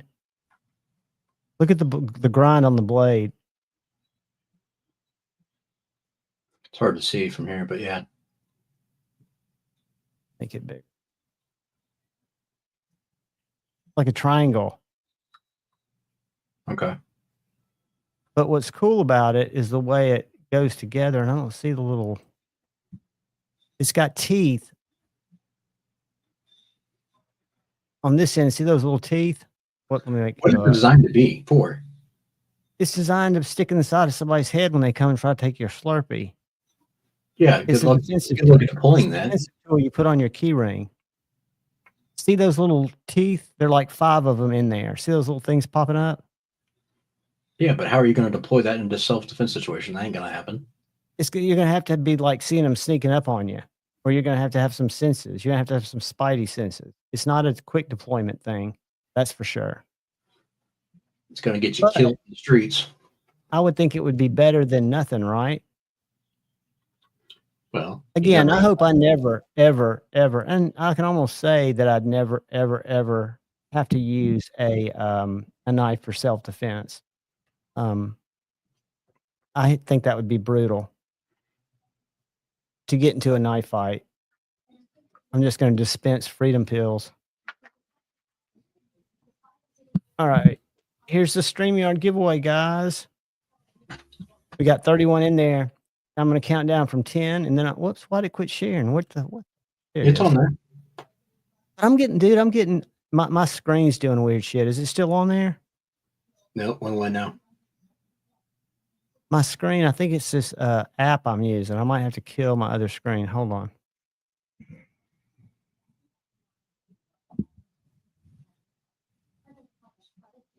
There you go. All right. It is this app that's lagging me. All right, so you guys, 10, 9. If you haven't yet, type in hashtag Bando Picks, giving away a Tenable. 5, 4, 3, 2, 1. Good luck, everybody.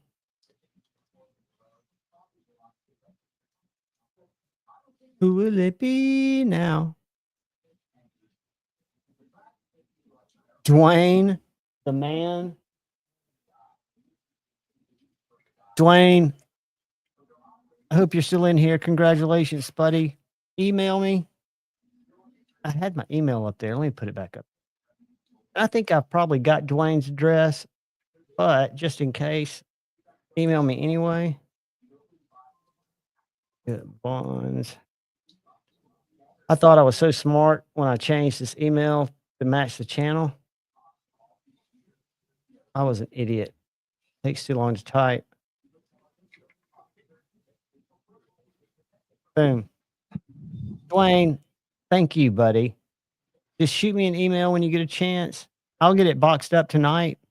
And if you can email me before tomorrow, like at 10, I should be able to get it out, no problem. But I've got to write it down first, so y'all bear with me. I'm going to take it off the screen. Yeah, I'm about to kill this other little app I've got running, so y'all bear with me. Sign out. Sign out. Bye-bye. Yeah, that I've got this little iPad thing that does a screen mirror and lets me extend my desktop. But I'm noticing major lag when I share that I didn't have before. And it just billed me for $42 for a year, which sucks. I was trying it and thinking it was working. And now that I've paid for it, I see that it's going to be drive my OCD crazy. Dwayne, the man, Letterman. About time, Greg. You look homeless. Tenable, and it's a full-size knife too. Tenable. Pyro. And Dwayne, if you check, I think I put a G-ball. Good for you, dude. I like your rustic look. I think the last time I had a haircut was before COVID. I've gone rogue. But I do shave the sides of my face. I don't know why. But I do. I think just to have some kind of grooming in my life. G-Bizzle, I need to talk to you too, buddy, and get some hints from you. You getting I don't know if it's your thumbnails, but you're doing something just right on your views. You're killing it. Greg looked like he belonged under a bridge smelling like bum piss. You know, that's something I wasn't leaning into, but I know a lot of people are doing it, putting themselves on their thumbnails, and it lets people identify with them. And YouTube tells you to do it because I get the tips. I've got a little thing I use called Video IQ that try to help me, do thumbnails different because I'm like a fourth grader with my thumbnails. I mean, they suck. When I upload them, this vidIQ app I use grades them by like AI. I don't think I've cracked 40 on 100 scale yet. In titles, like I'll put the name of the knife and then a description of the knife in the title, or like a tagline, and they score like in the 30s. Oh, look, it's Marty Sucks. Marty Sucks. What's up, buddy? Naptosis, that warms my heart, buddy. I am one of those weird guys. I'm not a cat guy, but I kind of am. I had a German Shepherd mix and my cat Tippy. The German Shepherd was like 14, passed away. I started doing myself in the thumbnails, originally make fun of Naves and KC, but it's work, dude. But you were getting views before. I don't know if it's your titles, if it's the way you do your content, because I know your content's great. My content's not, but I look at MC's content style. He's not using heavy production on his stuff. And my channel's not like a use channel. It's more of a how knives make me feel, what I think about them as just a dude who likes knives. But I've got I'd love to talk to you offline sometime, dude. Just find out kind of the methodology you go through. Because I copy you. I watch your stuff and look at your thumbnails and don't make mine look like yours, but I try to see what fonts you're using, what your titles look like. I think a lot of it's when you put your video out, because I used to let all mine go out at 6. And when I got this Video IQ app, it analyzes your viewers and tells you when they're online most, when you should release your video. It tells you a 2-hour window. And allegedly, in the first 45 minutes or hour from when your video goes live, the number of people that watch it and how long they watch it of your followers determines how YouTube pushes it out. So, ads, Paul? YouTube hates Paul. YouTube is I'm going to tell you guys as an ad guru, and that's what I used to do, and still I'll probably do it again. I've got a killer application in that if I get it, I'm going to be stoked with I probably can't say the word, but it's a wax company. But the way ads find you is YouTube's probably running ads in this live looking for people with certain behavioral based on what they clicked on, what they've shopped for, what they've talked about, if they've got a smart home, because that listens to you, or if they've got a cell phone. And if you're determined, because real-time bids, an ad spot becomes available. The ad desk, the trade desk, the server, in like a thousandth of a second is doing a real-time auction to see if any of the advertisers want to buy the ability to show you an ad. And the only way really to beat it, because I don't have anything special turned on, is to YouTube Plus it. And I did the worst thing that you can do, which is sign up for a month trial and then not do it, which I didn't do it. And now that it's gone back to showing me ads, it sucks. And I always skip them. I'm real good at that. But the YouTube Premium, if I had $7.99 a month, I would use it like crazy. Yeah, there's always an ad before the live, and like the reason that the ads are on is for people who watch them extra, who watch them after. And I can assure you guys, we don't get rich on ad revenue by any stretch of the imagination. It is pennies. Unless for some reason I did a vertical live. I haven't checked on the one that I did that got 1,000 views, but I did a vertical live. One of the first times I did it on a Friday night, and I think I made $13 in the first week of that ad, or that first week of that live, which is a shitload of ad revenue.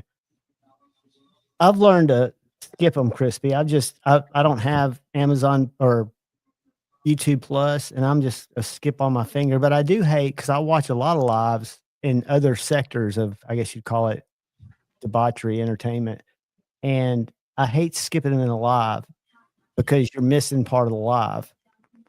Night, Fook. $13 whole. You're going to spend that all in one place? No, dude. I won't. That's before you only get 65, 70% of that because they hold it back for taxes.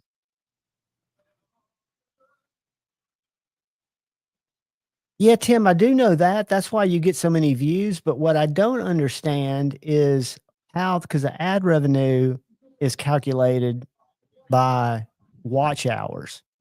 And that's why I don't understand why the ad revenue, unless YouTube, which they wouldn't do it, it doesn't make sense because the advertisers are the ones paying YouTube for the placement. Why that placement would have a higher value than long form content. Dude, most of my videos are in the cents. Let's look here. Let's go to one that's got like even 1,000 views. Let's find one that's, and that's something that I've got to work on, is getting more views. But let's look at this fixed blade one that's done pretty good. What it says about that. Really, Matty? I thought there were more than that. I can't see it. Tell me what he said. $13 covers a Dave's triple meal. I haven't had fast food in so long, but I hear it's as expensive as going somewhere like Applebee's. Yeah, I thought they were more than that now. I haven't been to Wendy's in a long time, though. Let's see. All right, so my best my best video in the last, I think, 28 days is this one here.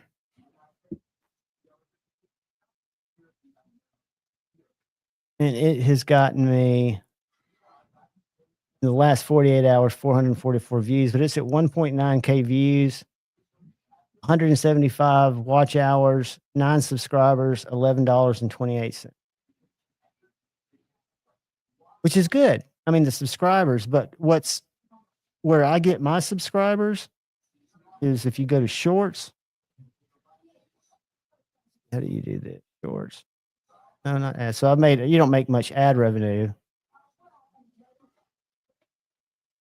So go.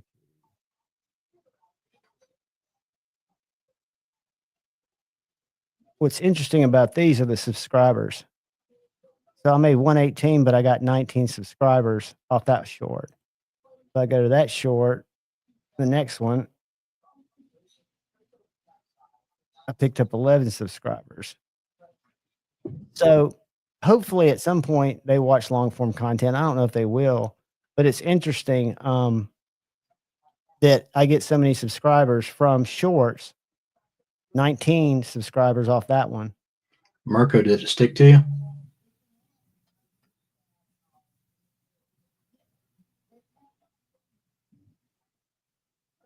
Oh no. I'd love to, G-Ball. I'd love to pick your brain, my friend. Because again, you're killing it, dude. You're gonna continue to kill it.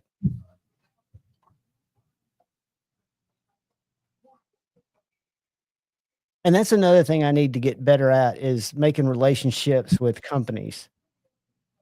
And that's what I do professionally. I just haven't done it except for the few companies that I know from shows. So I wouldn't mind having a hey, that sounds familiar, Maddie. And Maddie, I'll tell you what, that's kind of suspicious. Because you are known to change your username quite a bit.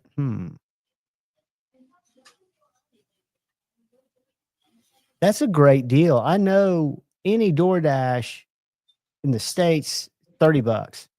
Can anybody think of anything cheaper than that you could have delivered to you? Hell, a coffee is like $13. You can learn a lot about yourself by what ads are targeted to you. It's very interesting.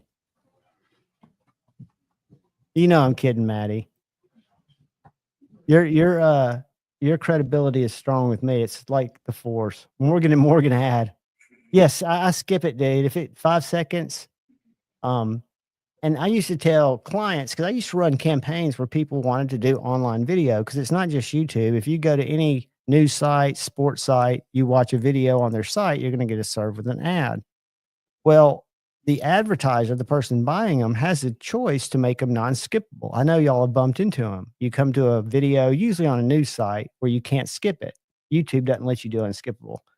But I always told, and advertisers always wanted to do that. They thought, well, that way people have to see my ad. And I was like, no, you don't understand. The internet will hate you. They will hate you. They will not do business with you because you're holding them hostage.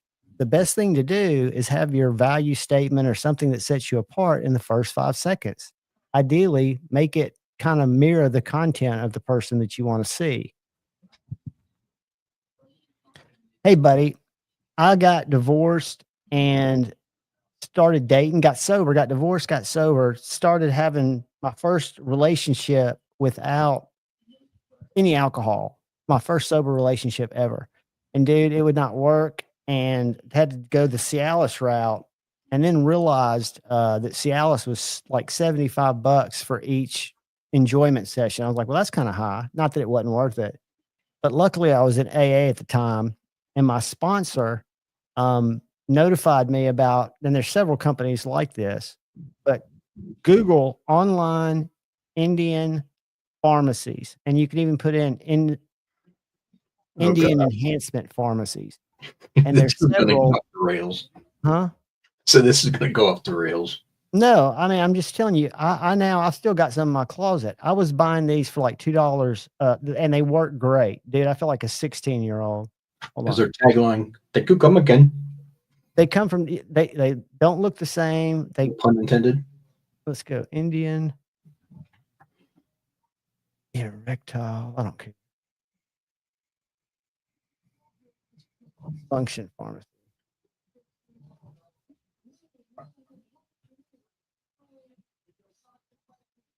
All right, because I'll tell you the one I use. They got tons of sponsored ad. India Mart. Drizzy, I don't care as long as it's in context, because that was good.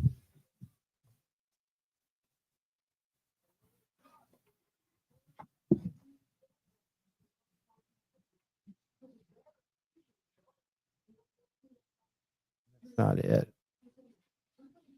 I'm searching, guys. I'm trying to help y'all save money. Here we go. Let's just visit that.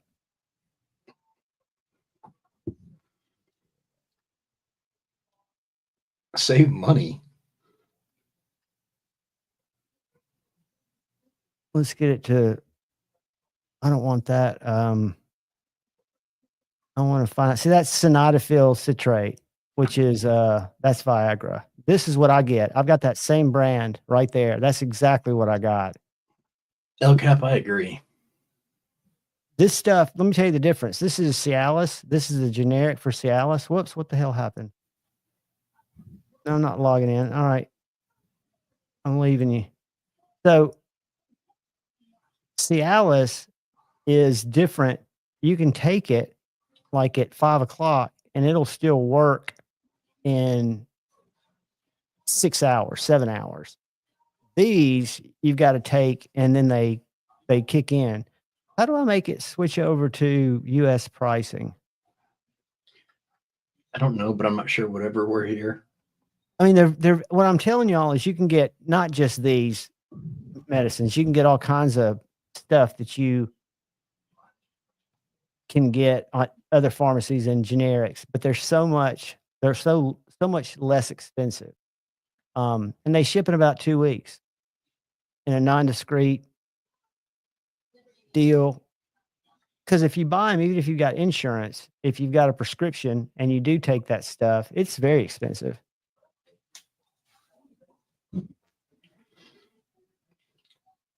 G-Ball, I like to take them every day just for training. I just like to walk around and be able to pump a thumper out at any given moment. Fucking shit. No, you don't need a prescription. As a matter of fact, I think I hand wrote a note and put it and scanned it and sent it to him. And there are clinics now. I mean, I hear this ad in Huntsville for this testosterone replacement therapy, which I would love to have at my age. I think that would be a great service. Drop that link for research purposes. Chris, I am blaming you, That's buddy. not the one. I'm trying to find the one that I actually used. Let's see if these have actual pricing. Yeah, this looks more like it because they have stuff for all hair growth replacement, female hormones, erectile dysfunction. Let's click on that. I don't see any of the ones that I took. Scrolling. So I'll share a link. I just don't want to share a bogus link with you. Oh, they got them. How much are they? Naptosis, you're welcome. Glad you stopped by, buddy. I know what we've kind of gone off the rails here.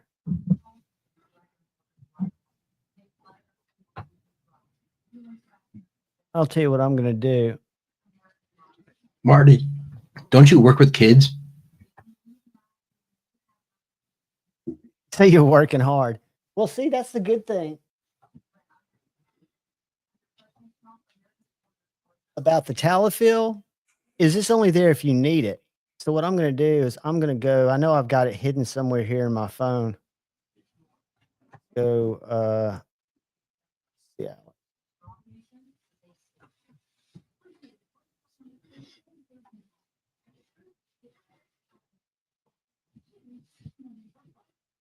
Go over here and see if I got to log in. Hold on. I got a box. Give me a second, guys. Kyle, entertain these people. Gentlemen, I am so sorry we went down this rabbit hole. But how's everyone doing?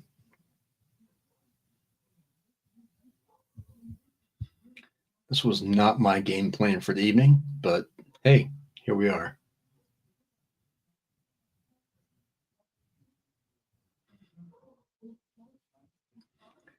Marco, apparently, since we couldn't quite kick this topic, I guess we're going to go all the way down and see everything. Hopefully, he's not bringing back a doorknob.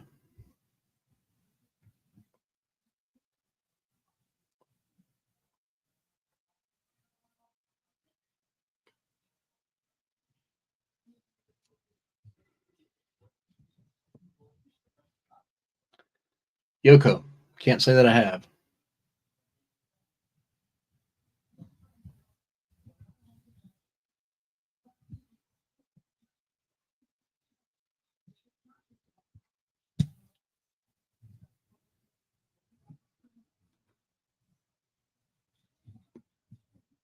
He's probably forget what he's already went to go look for, and he's roaming around.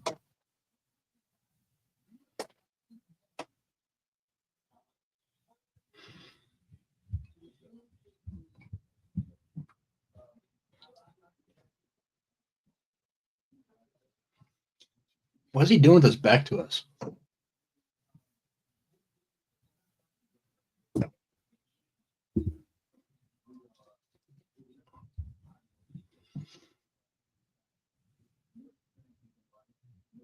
All right. Y'all still there? We're here. You see that? We see it's a box. That's my package from India. From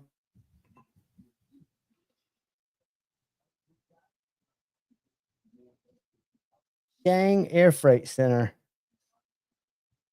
Personal supply medication. I'm seeing if it's got the company name.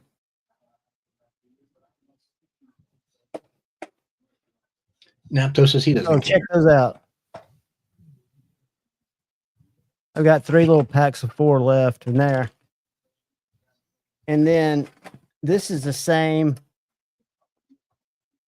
That's the same Calafil. So how much did they cost, roughly? Nothing. They cost like $6 for a box, maybe. Okay. Where if you bought them here, like these are the same thing. They come with 12 in there, these little boxes. And I was just testing them out to see if there's any difference, and there's not. When I was dating, of course, that one chick. But I want to find the name of, because these pharmacies you can find on any of them. Javon, so roughly, are you going to say like $2 a piece? Yeah, from what I was paying $75 a piece, you can get them for about $2 or $3 a piece. Okay, so does that make it worthwhile then for your hour to cost $302?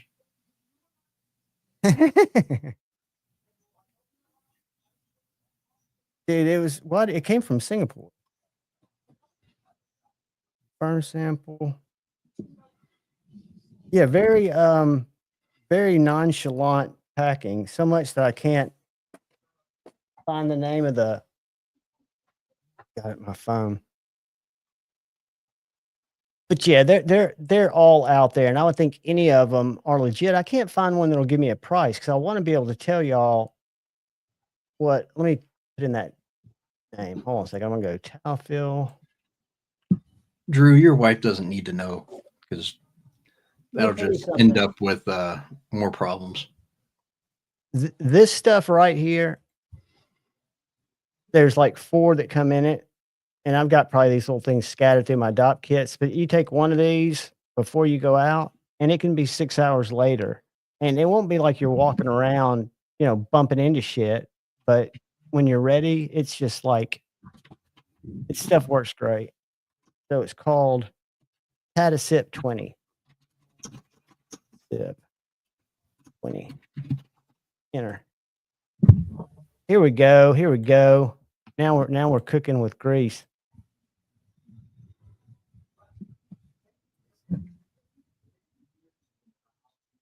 All right. See, that's way too expensive. Cialis. See how expensive Cialis is? This That is a wasn't that much. conversation I never thought I'd listen to here.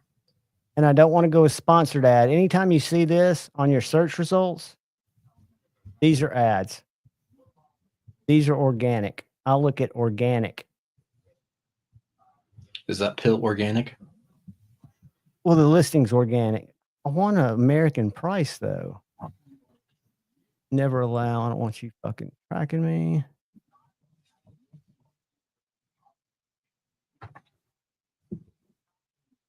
I don't have a PIN code. I'm not doing that.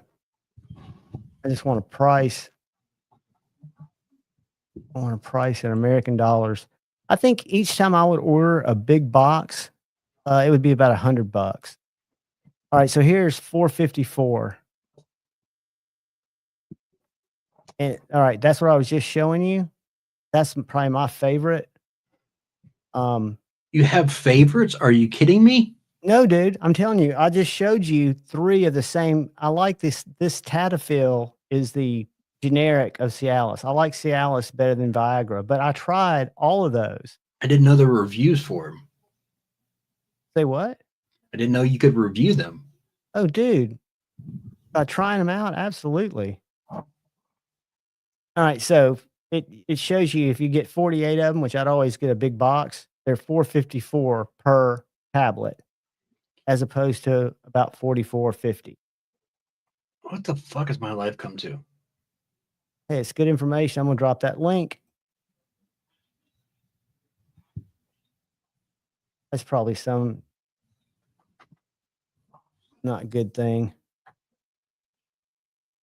But no, I learned, I mean, I went through, because what was, and I'll go ahead and share, Shane shares stories, but I was going through, early sobriety, and I was dating, and I was dating her, courting someone for the first time in 20 years, and I could not get any kind of blood flow. And it was kind of a, I think I've told y'all that there were issues there, red flags anyway, but that was not a pretty sight when I didn't wake up. My little man didn't want to do anything except just lay there.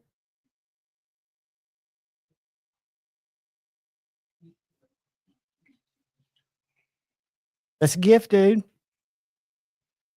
That's a gift. But the other thing is, I think they're marvels of medicine. And if they have horrible side effects, Lefty 10, if they have horrible side effects, they're worth it. I mean, they always say, well, it could cause blindness. Now, I'm not a big fan of the Viagra, or I forget what it's called, Citifate or something. But the Cialis, the Tadafil, and it's this specifically this Tadasip 20 milligram. That is the fountain of youth right there. Nope, I'm a lefty. You're gonna stay. It can make it a straighty. I'm about 3 seconds from ending this. I kept hoping Jason would jump in and show us. He said he had a couple of finger knives and other cool little things Sure, he's probably worked on. listening for 3 seconds and left. Yeah, no doubt. Well, that I'm back on the rails. I'm going to pull up Jason's page. We're going to see what he's been working on. We'll get back to knives. And Jason's changed his logo again to an old logo, which looks cool. A new version of an old logo.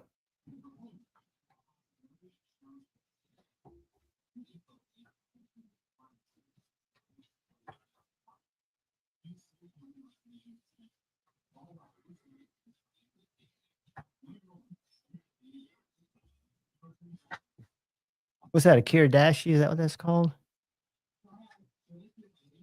Yeah. That style?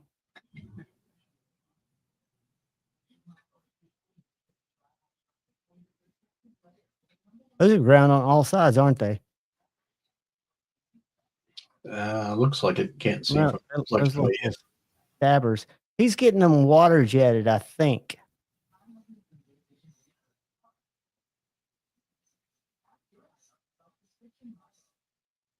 I see. I don't know anything about these grinders. That looks like a nice one, though. That's the new one they came out with, but the only downside of that is I think belts would be more difficult to find and more expensive. So, These little micro J cals are sweet. Todd, I completely agree. There's a little finger dagger. Check that out. Yeah, you probably ought to clean that, Javon. What's that? What Todd said, just to Let me see. get back and see Todd. Where's Todd?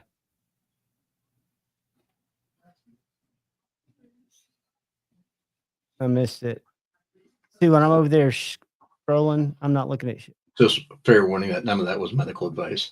No, absolutely not medical advice. That was terms and service, not at all medical advice. That was Javon's personal experience with a company that I have no affiliation with, nor do I care to accept they're recipients of my hard-earned money.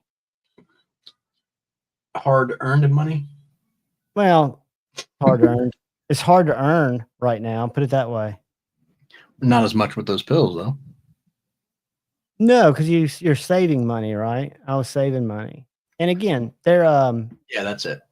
I would search them. I would search them out because all I had to do, and I never tried it at Costco, which is really made, not medical advice here, but Costco saved me 50%. And I'm not a member of Costco. I am now, but it doesn't save me on prescriptions. But I was making I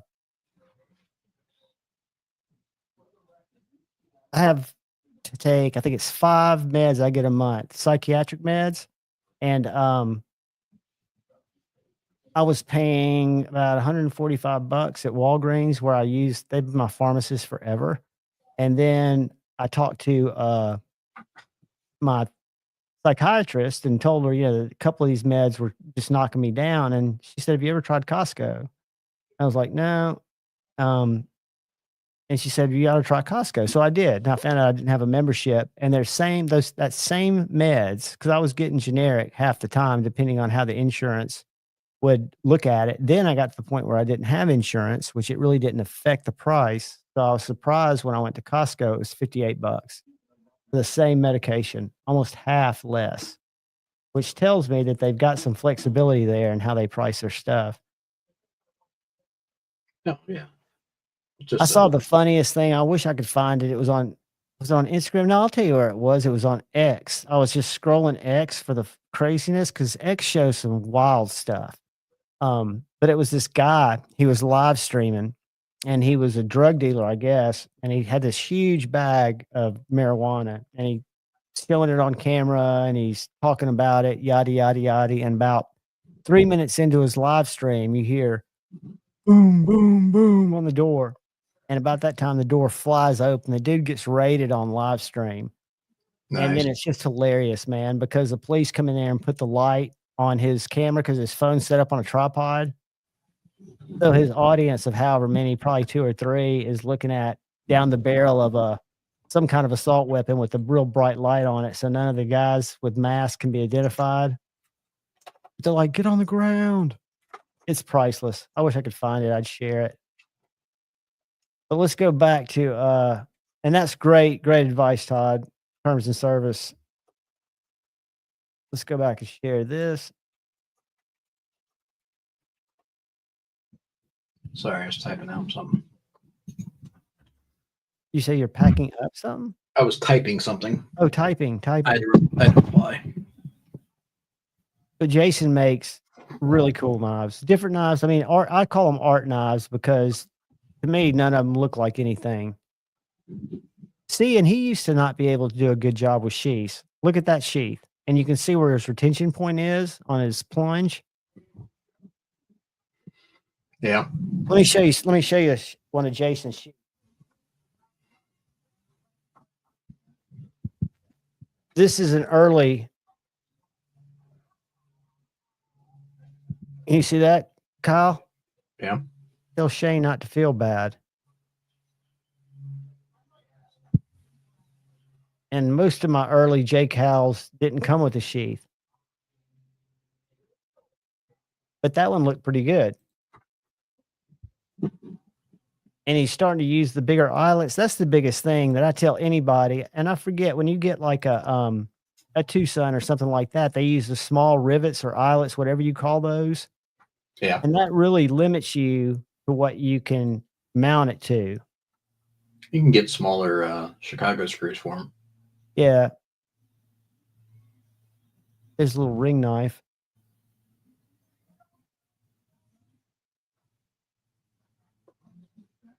But different strokes for different folks. I mean, these are, to me, they're more art knives. They're not as refined, but they're very cool. Yep.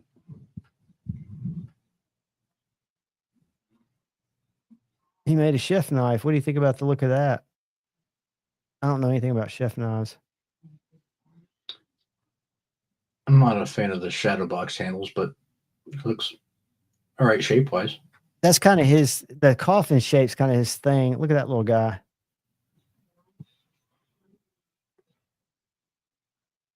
Yeah. Little poker. Little poker. But he said he had a few, and I was hoping he was going to be able to jump in, but family first, always.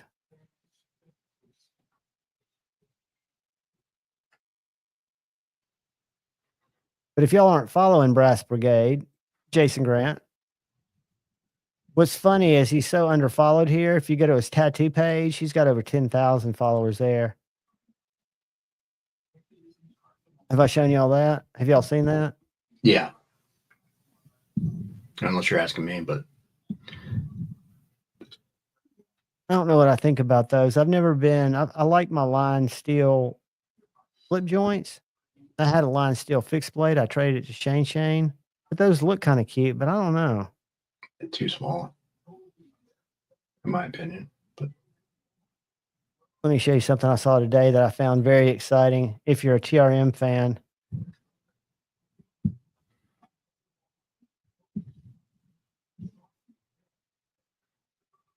know what that is?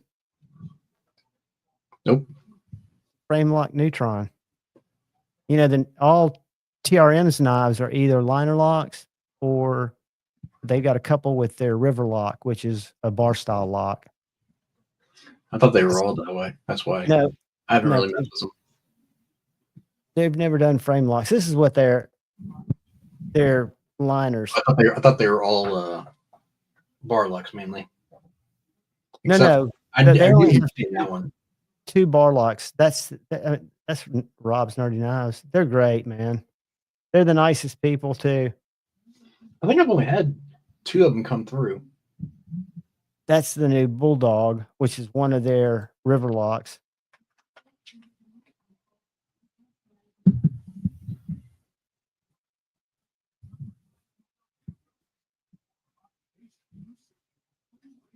Ooh, they didn't tell me about that.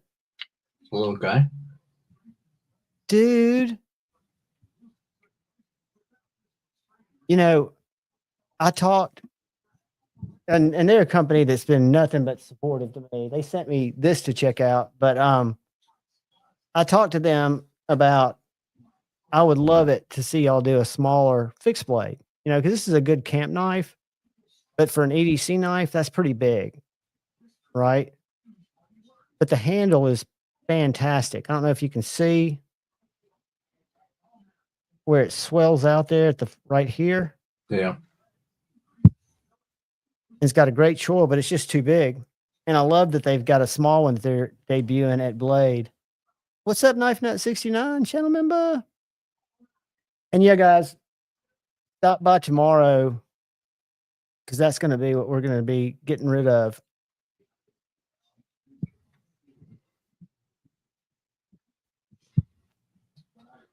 What's up, Mark Parks? Knife Nut. Parks, help with gadgets. What's up? Oscar.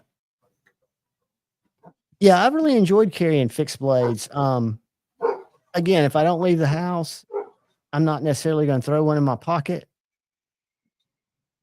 But I wish I could just get away from carrying the folder and carry the pocket dropper in my right pocket. I just put it in my back right pocket. That's where how I have all mine set up to carry, except a couple I have set up to carry right to the right of my belt buckle. But I love a good pocket dropper. Yeah, I'm not a big fixed guy person, but I never was.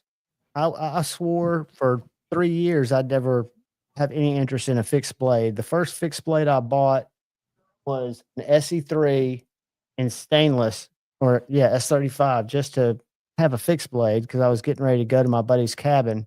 We were going camping, about 4 guys. So I got it and I ordered a K-bar kukri at the same time. I love that thing for hacking stuff up. I've only But got a it was couple. I think I got 3 or 4. Lefty was the one that influenced me with his first chickadee video. I ended up buying that chickadee from that you sharpened. Yep. But before that, because he was hanging on to them, he was collecting them for a while. I picked up that Tucson, my first Tucson TS 150, which was about a 1/2 inch shorter, but kind of the same idea, just to see if I'd use one. And I find it that I reach for it all the time. You know, I mean, it's just easier for me if I've got it in my back pocket to pull it out to open a package than it is to pull my folder out of my pocket. And there are a lot of things a fixie will do, or that I'd rather do with a fixie than a folder. I don't feel as bad being more rough with it. It's funny how many times I'll still go to open something up and I'll grab for a pair of scissors. I'm like, why the hell are you doing that? You got a knife in your pocket. I don't have anything at all. What's up, Bluminati? Good to see you, buddy.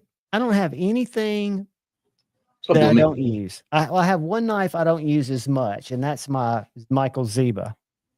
I don't use it much.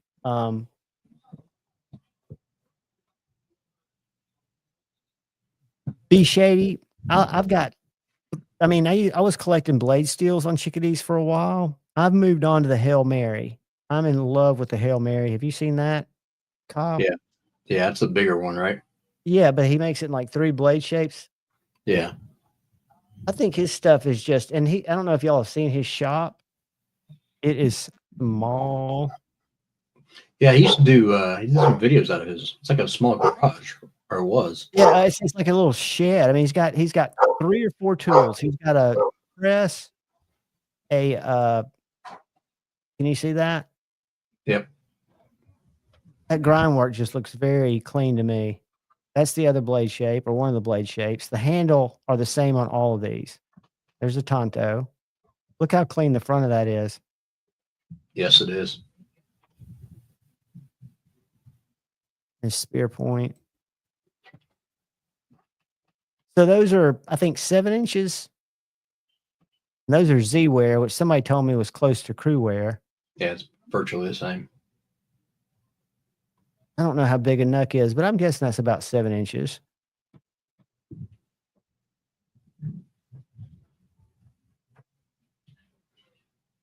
Illuminati. Look what I got in for you. Let me make that go away. Hold on. Sorry, I just was going to tell him that I got his knife and I'm going to start working on it. I'll Probably make you big. this weekend. Bloom's still here. There he is. Let me make you big. And I'm going to start working on it this weekend.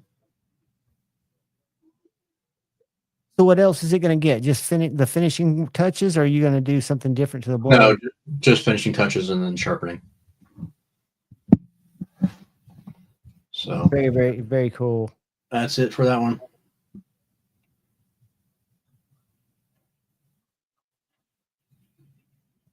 That's great. 1931 Leatherworks. I mean, if you can get comfortable, and there are a couple like my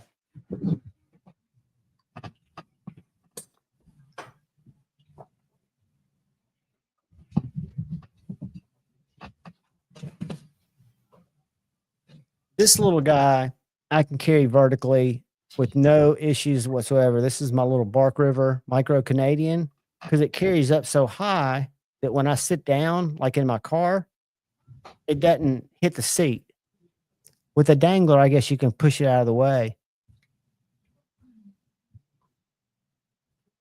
Oh, dude. That's sweet. I love his knives. I mean, I think he's killing it. I think check this out. A Vanguard Mary Warney. Can y'all see that? Mm-hmm.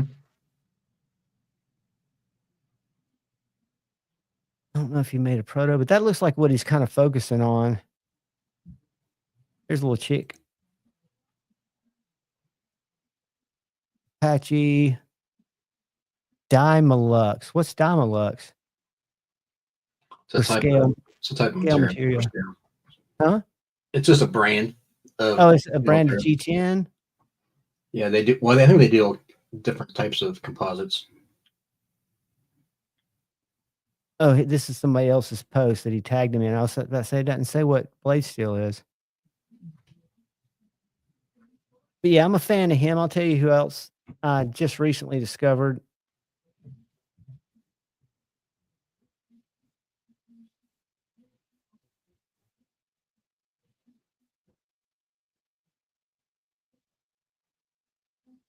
I met him in Atlanta a few years ago. Super nice guy, amazing maker.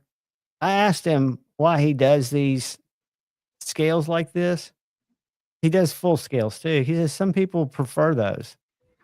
And they're no less expensive than a full set. I've got this knife, an EDW. Is that Colin McGuire? Yes. Yeah, he Have you makes ever cool talked to stuff. him? No, but he makes cool stuff. Dude, he's such a nice guy. And then when you tell him, like I've met him at a couple of shows and I bought a knife from him in person at in Nashville. That knife just is, I love it. But Yeah. and I said, I mean, your stuff is just out of this world. He's like, do you really think so? No, thank you. I mean, he's so humble. But he makes a lot of different stuff. And this Damascus that you see, he makes the Damascus.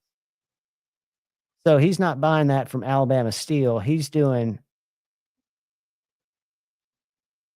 that and throwing it in a forge. Yeah. Which again, I don't know if that's better or worse, but I think it's commendable, right? I think it looks cool. I mean, if you're not going to care about for performance, I think it looks great. Right, but you can get with different, like what is this?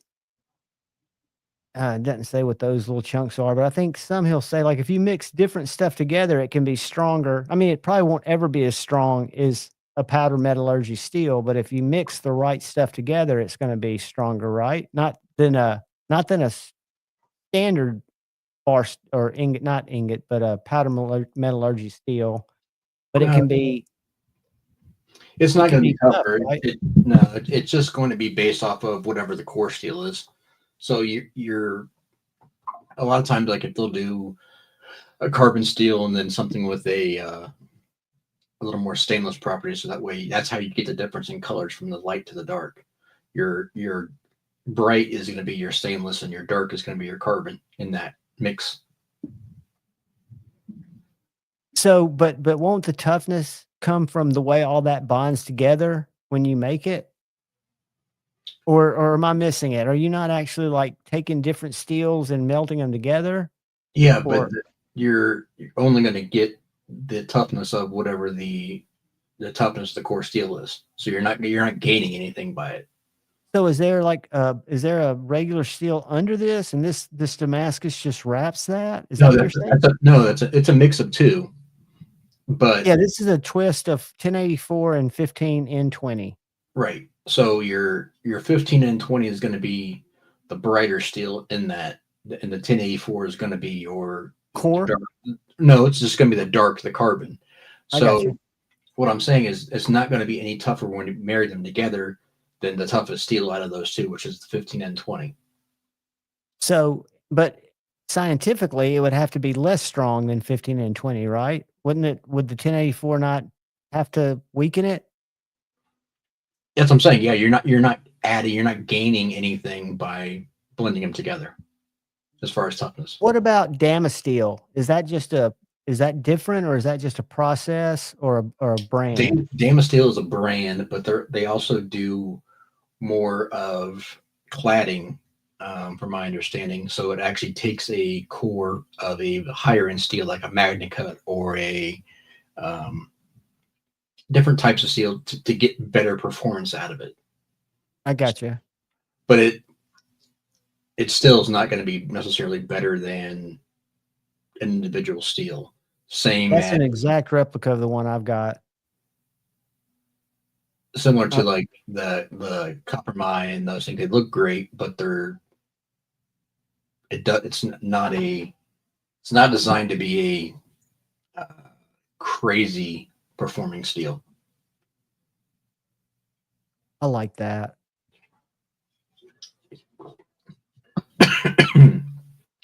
Excuse me. I don't. Oh, bless you, dude. I think that would be hard to do. I mean, that's a perfect 90 half stop. It looks like the spring. Oh, he's got flame titanium liners.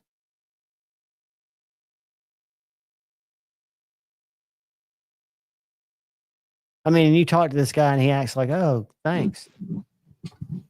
Yeah, I that's think cool. his stuff's just next level. Now, one thing there, I don't know if it's by design, but usually you want to see those closer together, right? Where your spring matches your blade or not. I'm not a slip joint expert by any means. I'm not a slip joint fan. Did you have one close on your finger when you were a lad, like I did? That's why it took me forever to even buy one. But he does it like Donnie does, I think, by hand. Okay. I think I was trying to get to his shop. What's up, Marcel? What's up, Carco? That looks pretty wicked. I don't know how that would work. Would you hold it with the blade going forward, put your thumb through that ring? Or would you hold it, would the blade be at the bottom or at the top when you held it? Probably depends on how you have it set up to draw, but I would say probably weak side with your finger up top like that. Yeah, gotcha.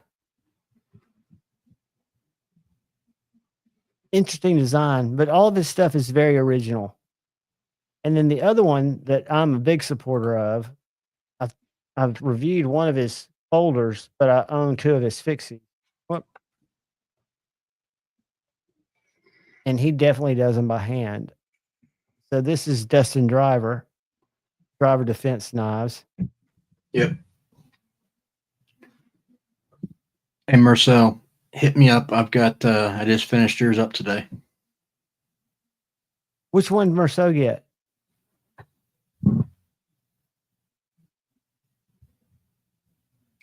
The kitchen knife. Oh, the kitchen knife. That one that you were showing earlier. Yeah.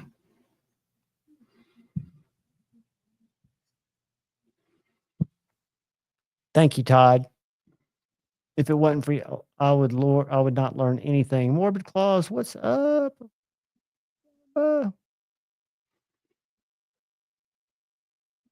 Yeah, we cut that down. I figured that might be misconstrued terms of service as medical advice. And who am I to give advice, right? I just tell you what works for me. I like the way this knife works in my hand, and I like the way that Tatafil flows through my rigid member. This thing's got some banging detent. I mean, I can hardly reverse finger flick it. Listen to this. Whoops, that was weak. I hit the mic. And Kyle, I'm not even scared of that recurve. Can you see it? Yep. I like that blade shape a lot. This is one that was designed by one of the guys over at Tuya. What I like about it is it's got a full titanium frame. What would you call that? A recess frame lock?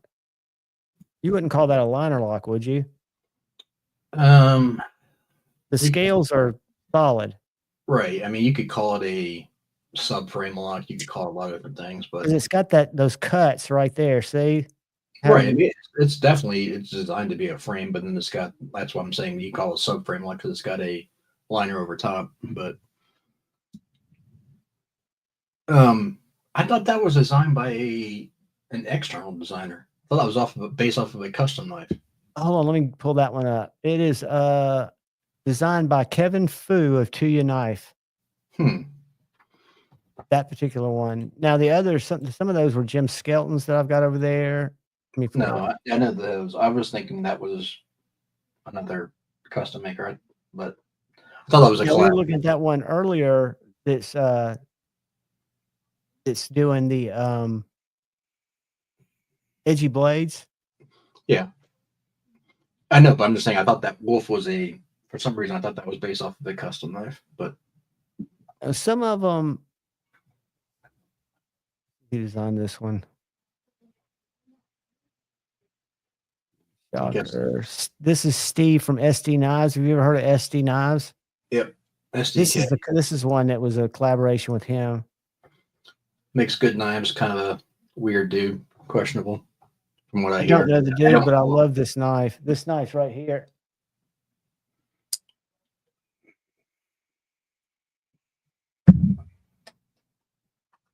I think they work, because that one knife, the mutt that I showed y'all earlier, is Colin Mason Pierre's design.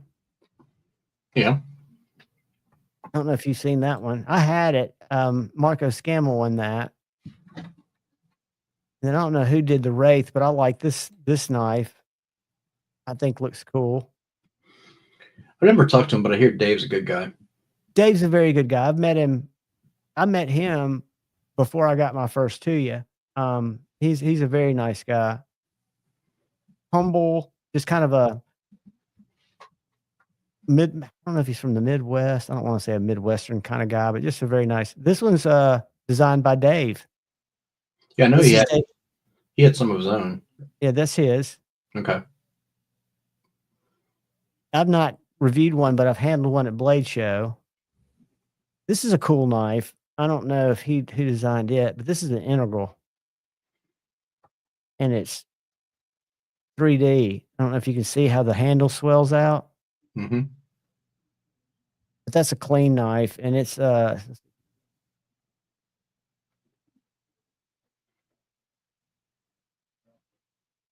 additional information.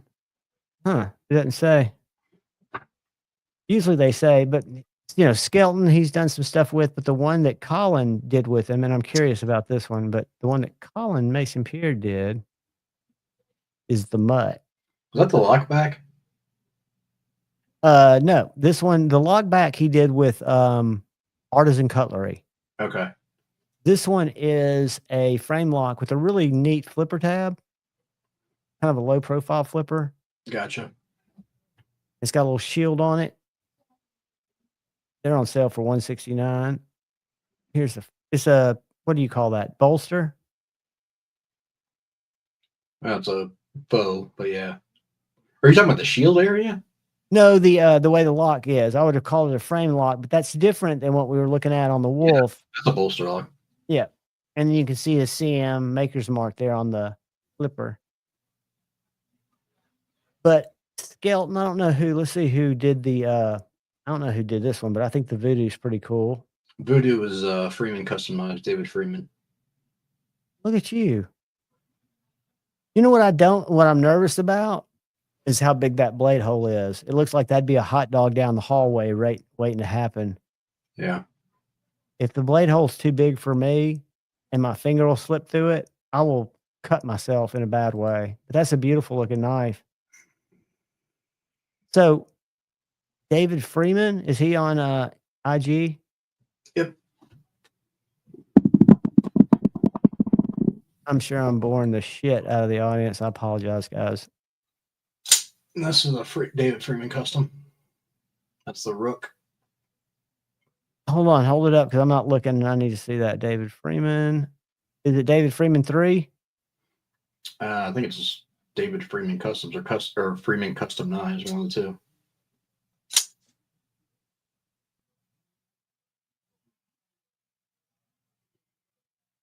Custom interiors.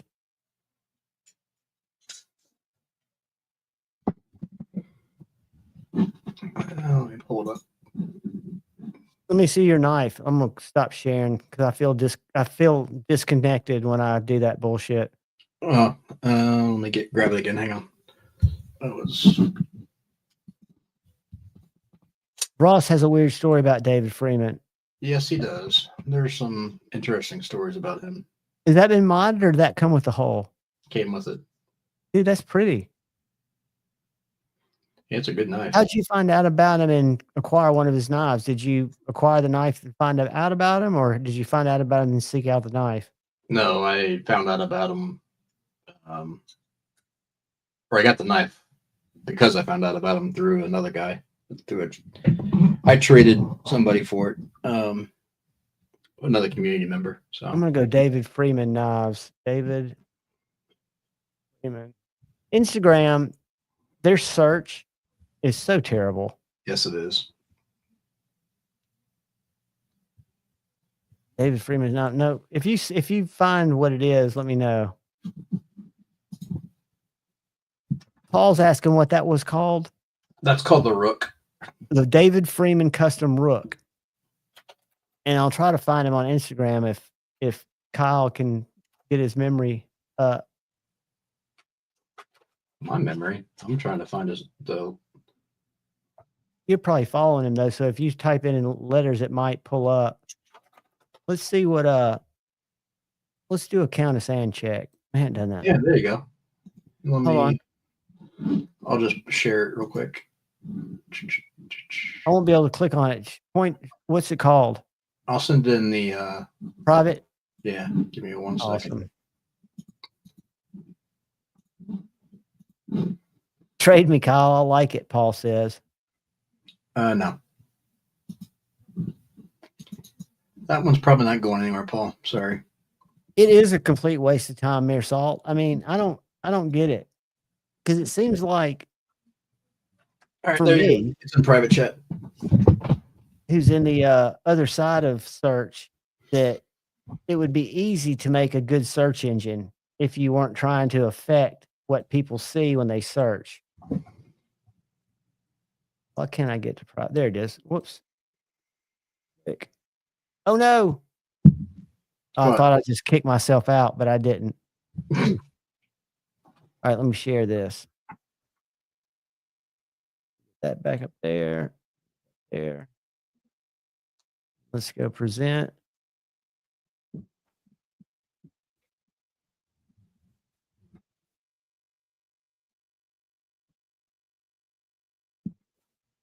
Oh yeah. So here's an El Chapo. That looks interesting. Is he gonna finger flick that from way up there? No, Nope. I think it's just for Looks looks. like hanging, like a. Is that a rook? Believe so. He's got a couple models that look similar, but I believe that is. Calling it Bart Harley, I guess, is the titanium finish. Harley's the other one that looks like the Rook. Yeah, that's the drop point. Where's he making these? They're spectacular looking. He's down south somewhere, I do believe. Let's go to his buy. This is a rook. Yep. But that does yours look like that? No, mine's not nearly that fancy. I mean, not the color. I'm talking about the blade sticking up like that. No, mine is not as dramatic as that. I mean, it sticks out, but it's not quite that much. I mean, this is. Here's that knife, right? That's the voodoo. Yeah, see, that's what mine is sticking out. So I mean, it's got some height to it. Hey guys, that knife, the Tuya version's on sale for $169, and I think it was like $289. Ew, those are sick. Yeah, I like that. Blade to handle's a little weird, isn't it? It's a little funky. But it doesn't look funky closed. How's that happen? Oh, I guess the tip's coming out a lot further than it looks, huh? Because with it closed, it looks like you've got almost. It looks right closed. Beautiful stuff. Like a rook. Yep, that's a Rook. Somebody upgraded it with the Timascus show. Yeah, beautiful. Just beautiful. So those are cool. These voodoos, that's a Tuya voodoo right there. $275 shipped. Not really, because you can get one for $169 shipped. Well, not shipped. Stop sharing. That screen. 47 of them left. I think that was 20 CV. Let me see. S90V. 169 is not bad though. No, it's got the detents are unique on. They feel almost springboard like. They make a unique sound to them too. Well, again, the hole scares me. Oh, I meant the one I've got. Not I don't know about the Voodoo. Oh, the video's probably made by whoever. Yeah, you're right. Let me go back to sharing because I wanted to show you guys. Have you seen Wehr? WEHR? Yeah. Then I want to show you one of my favorite fixes. He makes cool stuff. I just wish he would start making stuff bigger. He makes little stuff. That Alley P is smaller, but some of them. I think all of them are under 3 1/4. Doesn't that look bigger? Not really? Or has he just got little hands? I don't know that he's made anything bigger than that. I mean, maybe recently, or maybe a few customs, but not production wise. I know that. Yeah, I was very surprised at how small the Alley P is. I mean, The it's other one, sub 3 inches, I believe. it is like 2.9, I think. I don't know how big the wolf is. I don't know how you find dimensions. But the other guy, have you ever seen Gentry Customs Fixed Blades? Yeah, I know him. I've followed him for a while. Dude, I'm just amazed by what he does. He's got a YouTube channel. I haven't watched it. He shows the whole process of making everything, his shop, his layout, everything. I love that little guy right there. It would be a bitch to sharpen. How would you sharpen that? Just with one? It wouldn't be a bitch. That'd be the same. No, well, why do I struggle with the tip so much? So, all right, you put that, you're going to clamp it right here, I guess, on the spine, right? Where those holes are, where the jips are. Yep. And then you're just going to, when you're running that stone from heel to tip, it's going to turn on you when you get to that belly, right? Probably not until close to the very end of the tip. And you're just letting the momentum of the stone carry it around there until you get a burr. Yeah, I'm not doing anything or manipulating anything differently. Yeah, and you feel, and your burr's coming about the same time that the rest of your burr comes? Depends on the grind, but I mean, if the grind is fairly even, then yeah. If not, then you just what's going on with me. If not, you just got to work the area that's not getting right. I just think that's a cool little design. But he makes all kinds of just very neat knives. Yeah, he's a good maker. And seems like a really nice dude. Yeah, the videos, he does seem like a very nice dude. Those are more. I like his shop a lot too. It'd be nice. Have you seen Jacob's shop at a Very Good Knife Company?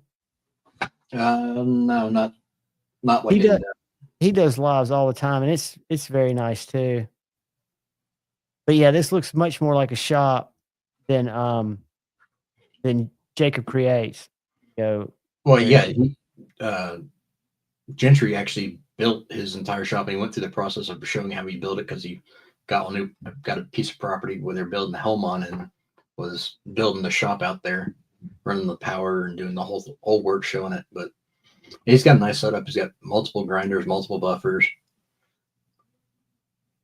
so it's cool. Yeah, very good. I don't see a lot of shop pictures here, but he goes live all the time and shows it. And they just moved. They've been in their shop for not very long at all. And then the guy, where'd I put that knife?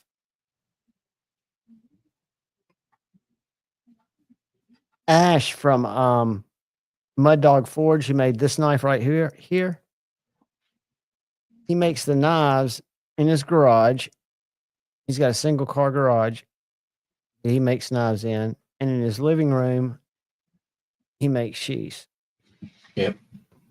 I mean, so if you've got the skill, you don't have to have a lot of stuff. Because if I'm not mistaken, Jacob had 4 machines, maybe a grinder, a little small kiln, or not kiln. What do you call where you heat treat shit? An oven, Yeah, a little oven. Um, basically a kiln, but and he yeah. had a little like canister. It looked like CO2, but it was nitrogen because I guess he does some kind of nitrogen quench. Yeah, cryo, and then a drill press. Tools I didn't expect to see. Tools that I saw in our woodworking shop.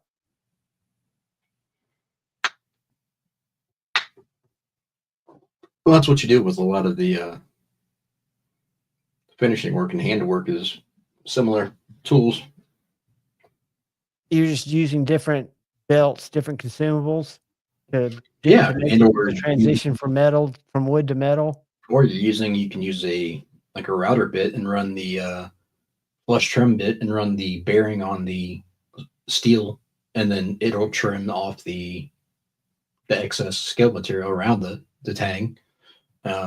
Or you can use it for a small handheld for chamfers or for roundovers, or there's all kinds of different ways you can do things. I mean, I've gotten to where if I'm home and I can't find Jacob's shop, I'm scrolling back behind the scenes here, but I'm about to give it up. You go to something different. All right. I watch these all the time. These videos of Jacob at Very Good Knife Company. I'm just going to find one short one of him doing something grind wise. There. Handle finishing. Let's look at handle finishing. I can't see that. What's the that? So I can't see the numbers. What do we have in chat right now? 31. Okay. 31 in chat, and I'm going to just pull this up just because this guy's live all the time, and I've seen his knives. I've reviewed 3 of them. I've reviewed one that a viewer sent me, and then my buddy A to Z, after he saw that, he's bought 2 from him since. Can you see that? Do you know what that is? Because I know Shane was saying when he was in the chat with me and him once, he goes, I wish I could get my grinder to run that slow. Oh, he's just got a VFD on his motor, variable speed. So he's just doing handle work. Let's go forward here. Let's get. So then he goes over to that one. That's the one that Shane said he wished he could get to go slower. Yeah, that's the large contact wheel for doing hollows on. And you can do rounding of things, and it just makes it easier than a flat platen. I got you. See,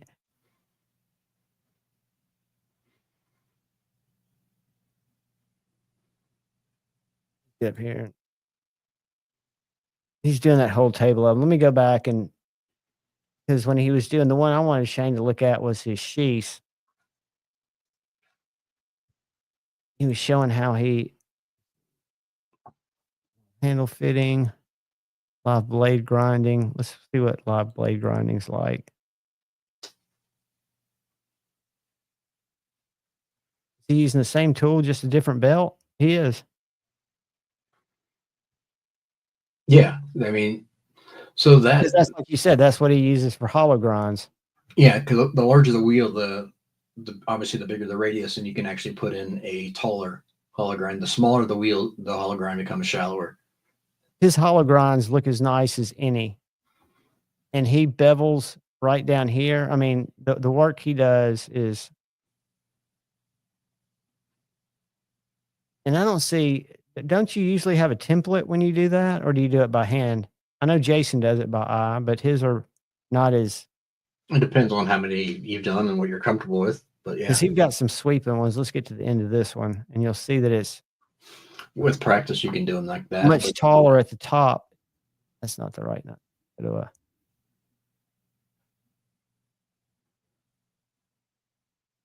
Doing there. Process is with that. Kind of weird. Just a second, I'll take you guys around and show you what we've done to the shop. Super, super fine, fluffy stuff. Well, if it starts to catch fire or if it catches a hot spot, Adventure Series number 6 and All right, let me go back here. And I promise we'll get out of here shortly. I'm going to have to pop off here shortly and grab a bite to eat.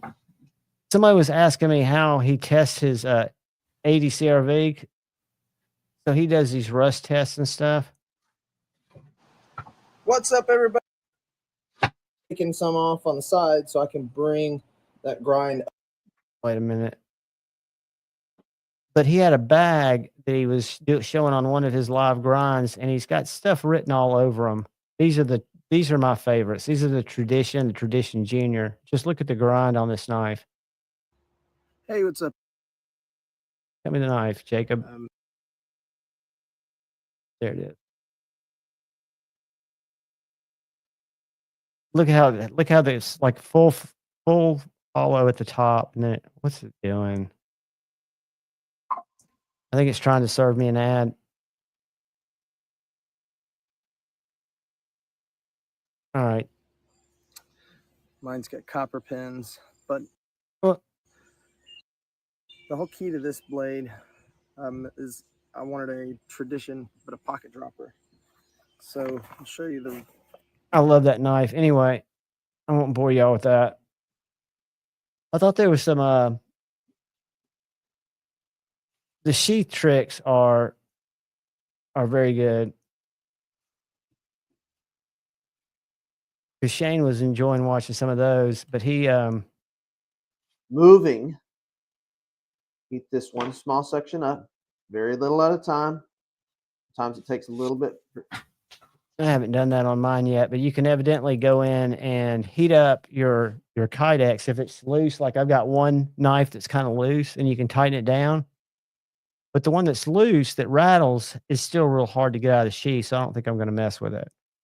And you can also lighten them up as well too if they're too tight. Just heat them up and then put a thin piece of plastic around the knife and stick it back in, and it'll stretch it out. I wanted to find that video because it takes him no time. And what I was amazed is he has two knives with different blades that use the same sheath. All he does is he uses his heat gun to modify them slightly. You're forming it so it clicks in retention around the handle. But the blades don't look the same. That's what I don't understand. The blades look slightly different. The I tension. know that's not what the retention is. So I guess if the length and width, if they'll fit. Yeah, if the opening will fit in there, that the tension point would be at the ricasso where the handle comes in. As long as that's the same exact, but that's tough. It was this stock drop where he did it. Yeah, this is it right here. Hold on. It's called live stock drop. Then we'll let everybody go do their business before said faction. I think it's still plenty of time since they're going late tonight. Can you see this? Yep. Go back. Pick it up out of the. Oh, I dropped it. All right, see what he's doing? Just took his knife and stuck it through the warm Kydex. He's clamping that down. Our hot Kydex in there over our mold. Watch how quick he whips it out. All right. Now, let's go back over to the machines. We just took out of there. So we go bandsaw first.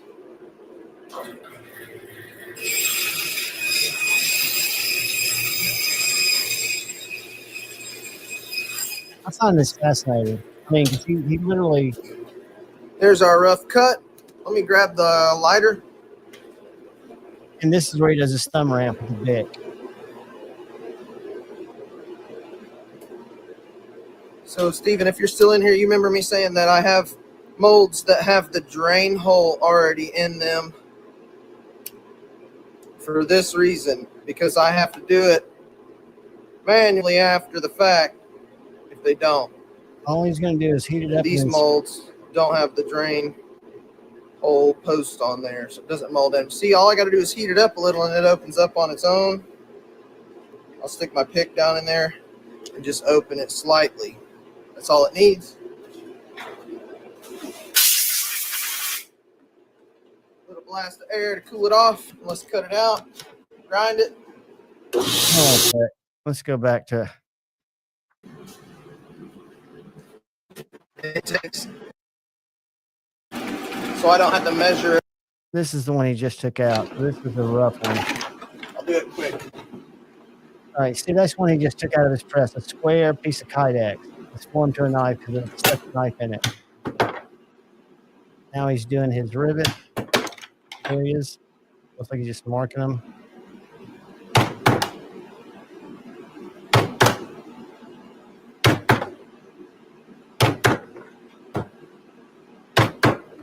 And then when he gets it over to the guitar and he puts the rivets in, it's quick. You can tell he's a So there's our before. marks. That little Yeah, tool. that's hammer work. It's like a rake. It's just set up on the 1/2-inch spacing, so I don't have to measure it all out. And that's important, the way they space them, because They're all exactly 1/2 inch apart. Yeah. And that spacing allows it to And the fit importers don't things think like, about that. Hey, Javon, what's up, bud? Glad you could Hey, join. Jacob. All right, so there's all our holes for the So it looks sheet. just like the sandwich of Kydex Now, right now. And then he goes Go ahead over and he and stick some pops these eyelets things on in it. it. I don't know what machine this is. What's that? Just a press behind him, Kyle? We've got Yeah, that's it for his Kydex press. But now it looks like he's getting ready to. Yeah, he's got that little round thing. He's gonna do the eyelets. pop some and that's eyelets cool. in here, and then we'll smash them with our Yeah. press right there He's got to have the behind me. press the rivets in. Or eyelets, or how you want to call them. But I mean, yeah. we're literally 3 minutes from him That's what turning they this look thing like into a. before.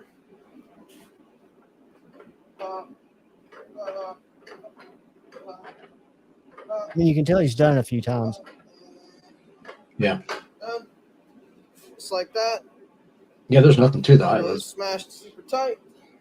But he's gonna do the retention here in All just right, a second. before I go over here, I'm gonna stick another sheet in this foam. So he's sticking another one in that just came out of the. Here, let me put you over here. Here's his oven. Probably making y'all sick. Myself the gap that I want. What kind of foam is that? I mean, Let's say it's an A-cell specialty foam for it. It's a hard. Oh, I dropped it. so that shit's like. I mean, it seems like it stick to the knife. Maybe he's got something wrapping on the knife, and he just clamps it together. No, it's a hard foam. All right. Now, let's go back over to the Because the machine. retention is what he's about to do. So we go bandsaw first. Let me go forward a little bit because he's gonna. Now he's. Thebomb.com. It's the best belt ever invented, period, end of story.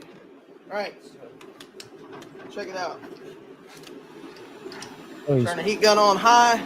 Remember, only use the heat gun if I'm doing big adjustments, and this is a big adjustment. We're gonna put a thumb ramp in it, and this sheath will be done. have to go back And then we're there. gonna drop.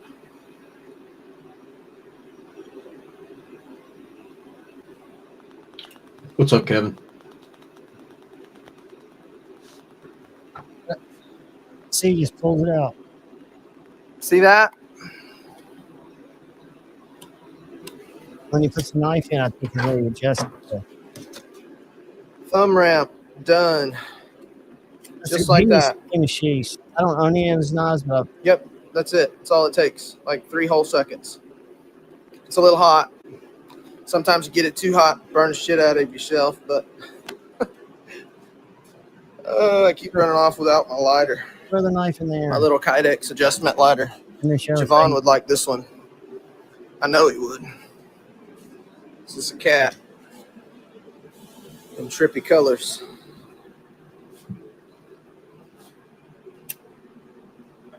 Now he's getting that retention point. I got you, brother. I know you. I see enough. It looks just like all your thumbnails. The cat. But as long as you've got a place So we're going to open this up just a little. for it to catch, Make it like a flared mag well for your Glock.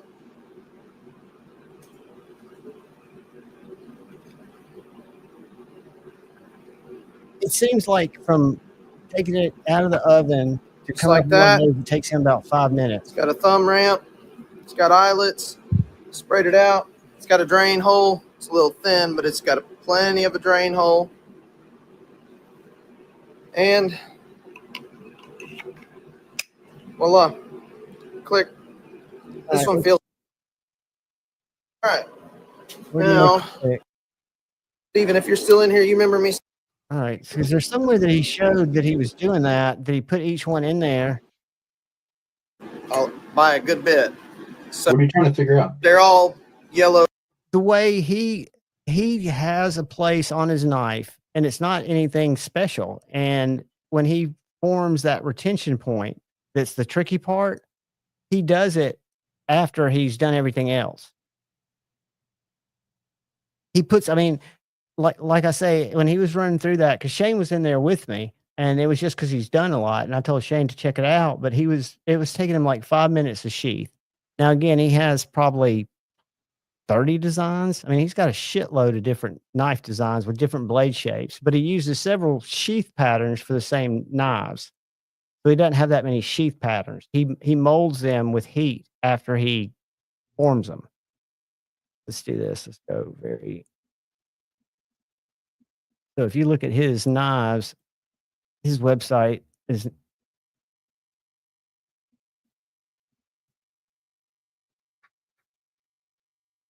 So that's a lot of different models to be making sheaths for, right?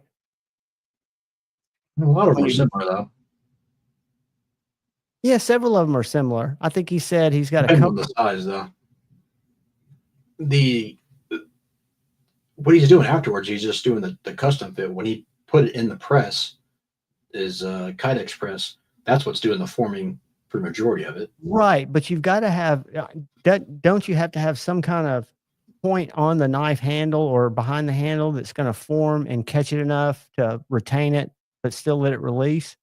No, that's just where the material meets your ricasa, where your handle material. That's why I was saying that's your retention point. So when he's doing the final adjustments, the retention point comes off the handle. Well, like, trying to see. I know Tops and TKL, see, they have the retention point hit this bolt. Is where it snaps in. And I guess you could have it in different places, but that makes more sense. And that is where, I mean, I guess right there is a retention point, right? Yeah, right where the handle ends. Yep, where that's where the Kydex forms around it. Correct. So what's causing Shane, besides the fact that it's not fun, just getting to that point where you're comfortable doing it? Practice and having a correct arbor press set up. Yeah, it would seem to, and I know I have no idea the cost of that, but it seems like if you had the right stuff and knew it, you could make it happen. And I know Jason, like I showed you that first sheet thing, it was just a little taco, basically a little wrap of Kydex around it, and now he's gotten a good bit better. I hate to see Shane put things out of his wheelhouse that he could probably do without taking himself a lot of time. And not mean out of his wheelhouse, but out of his comfort zone. Yeah, I'd like to see him expand that comfort zone because I know he could do it. I mean, I think the knife's the hard part. That's the part I don't understand. All right, buddy, I'm gonna hop off here. We're about to end it. You got any parting words? Because Nope. it's about 30 minutes, and I might have time to run down to the store. There Guys, you go. I appreciate all y'all always. Kyle, I appreciate you taking the time to join me, dude. Thank you. Have a good night, my friend. And You as guys, well. before we go, do me a favor. All channel members, please stop by tomorrow. It'll be short. Get in there by 11:15. I'll have something up, and we'll just run. But look out for the guy or gal to your left. Look out for the guy or gal to your right. Look out for each other. Go forward with love in your heart, and always use debate, not hate. I love y'all. Later. Peace.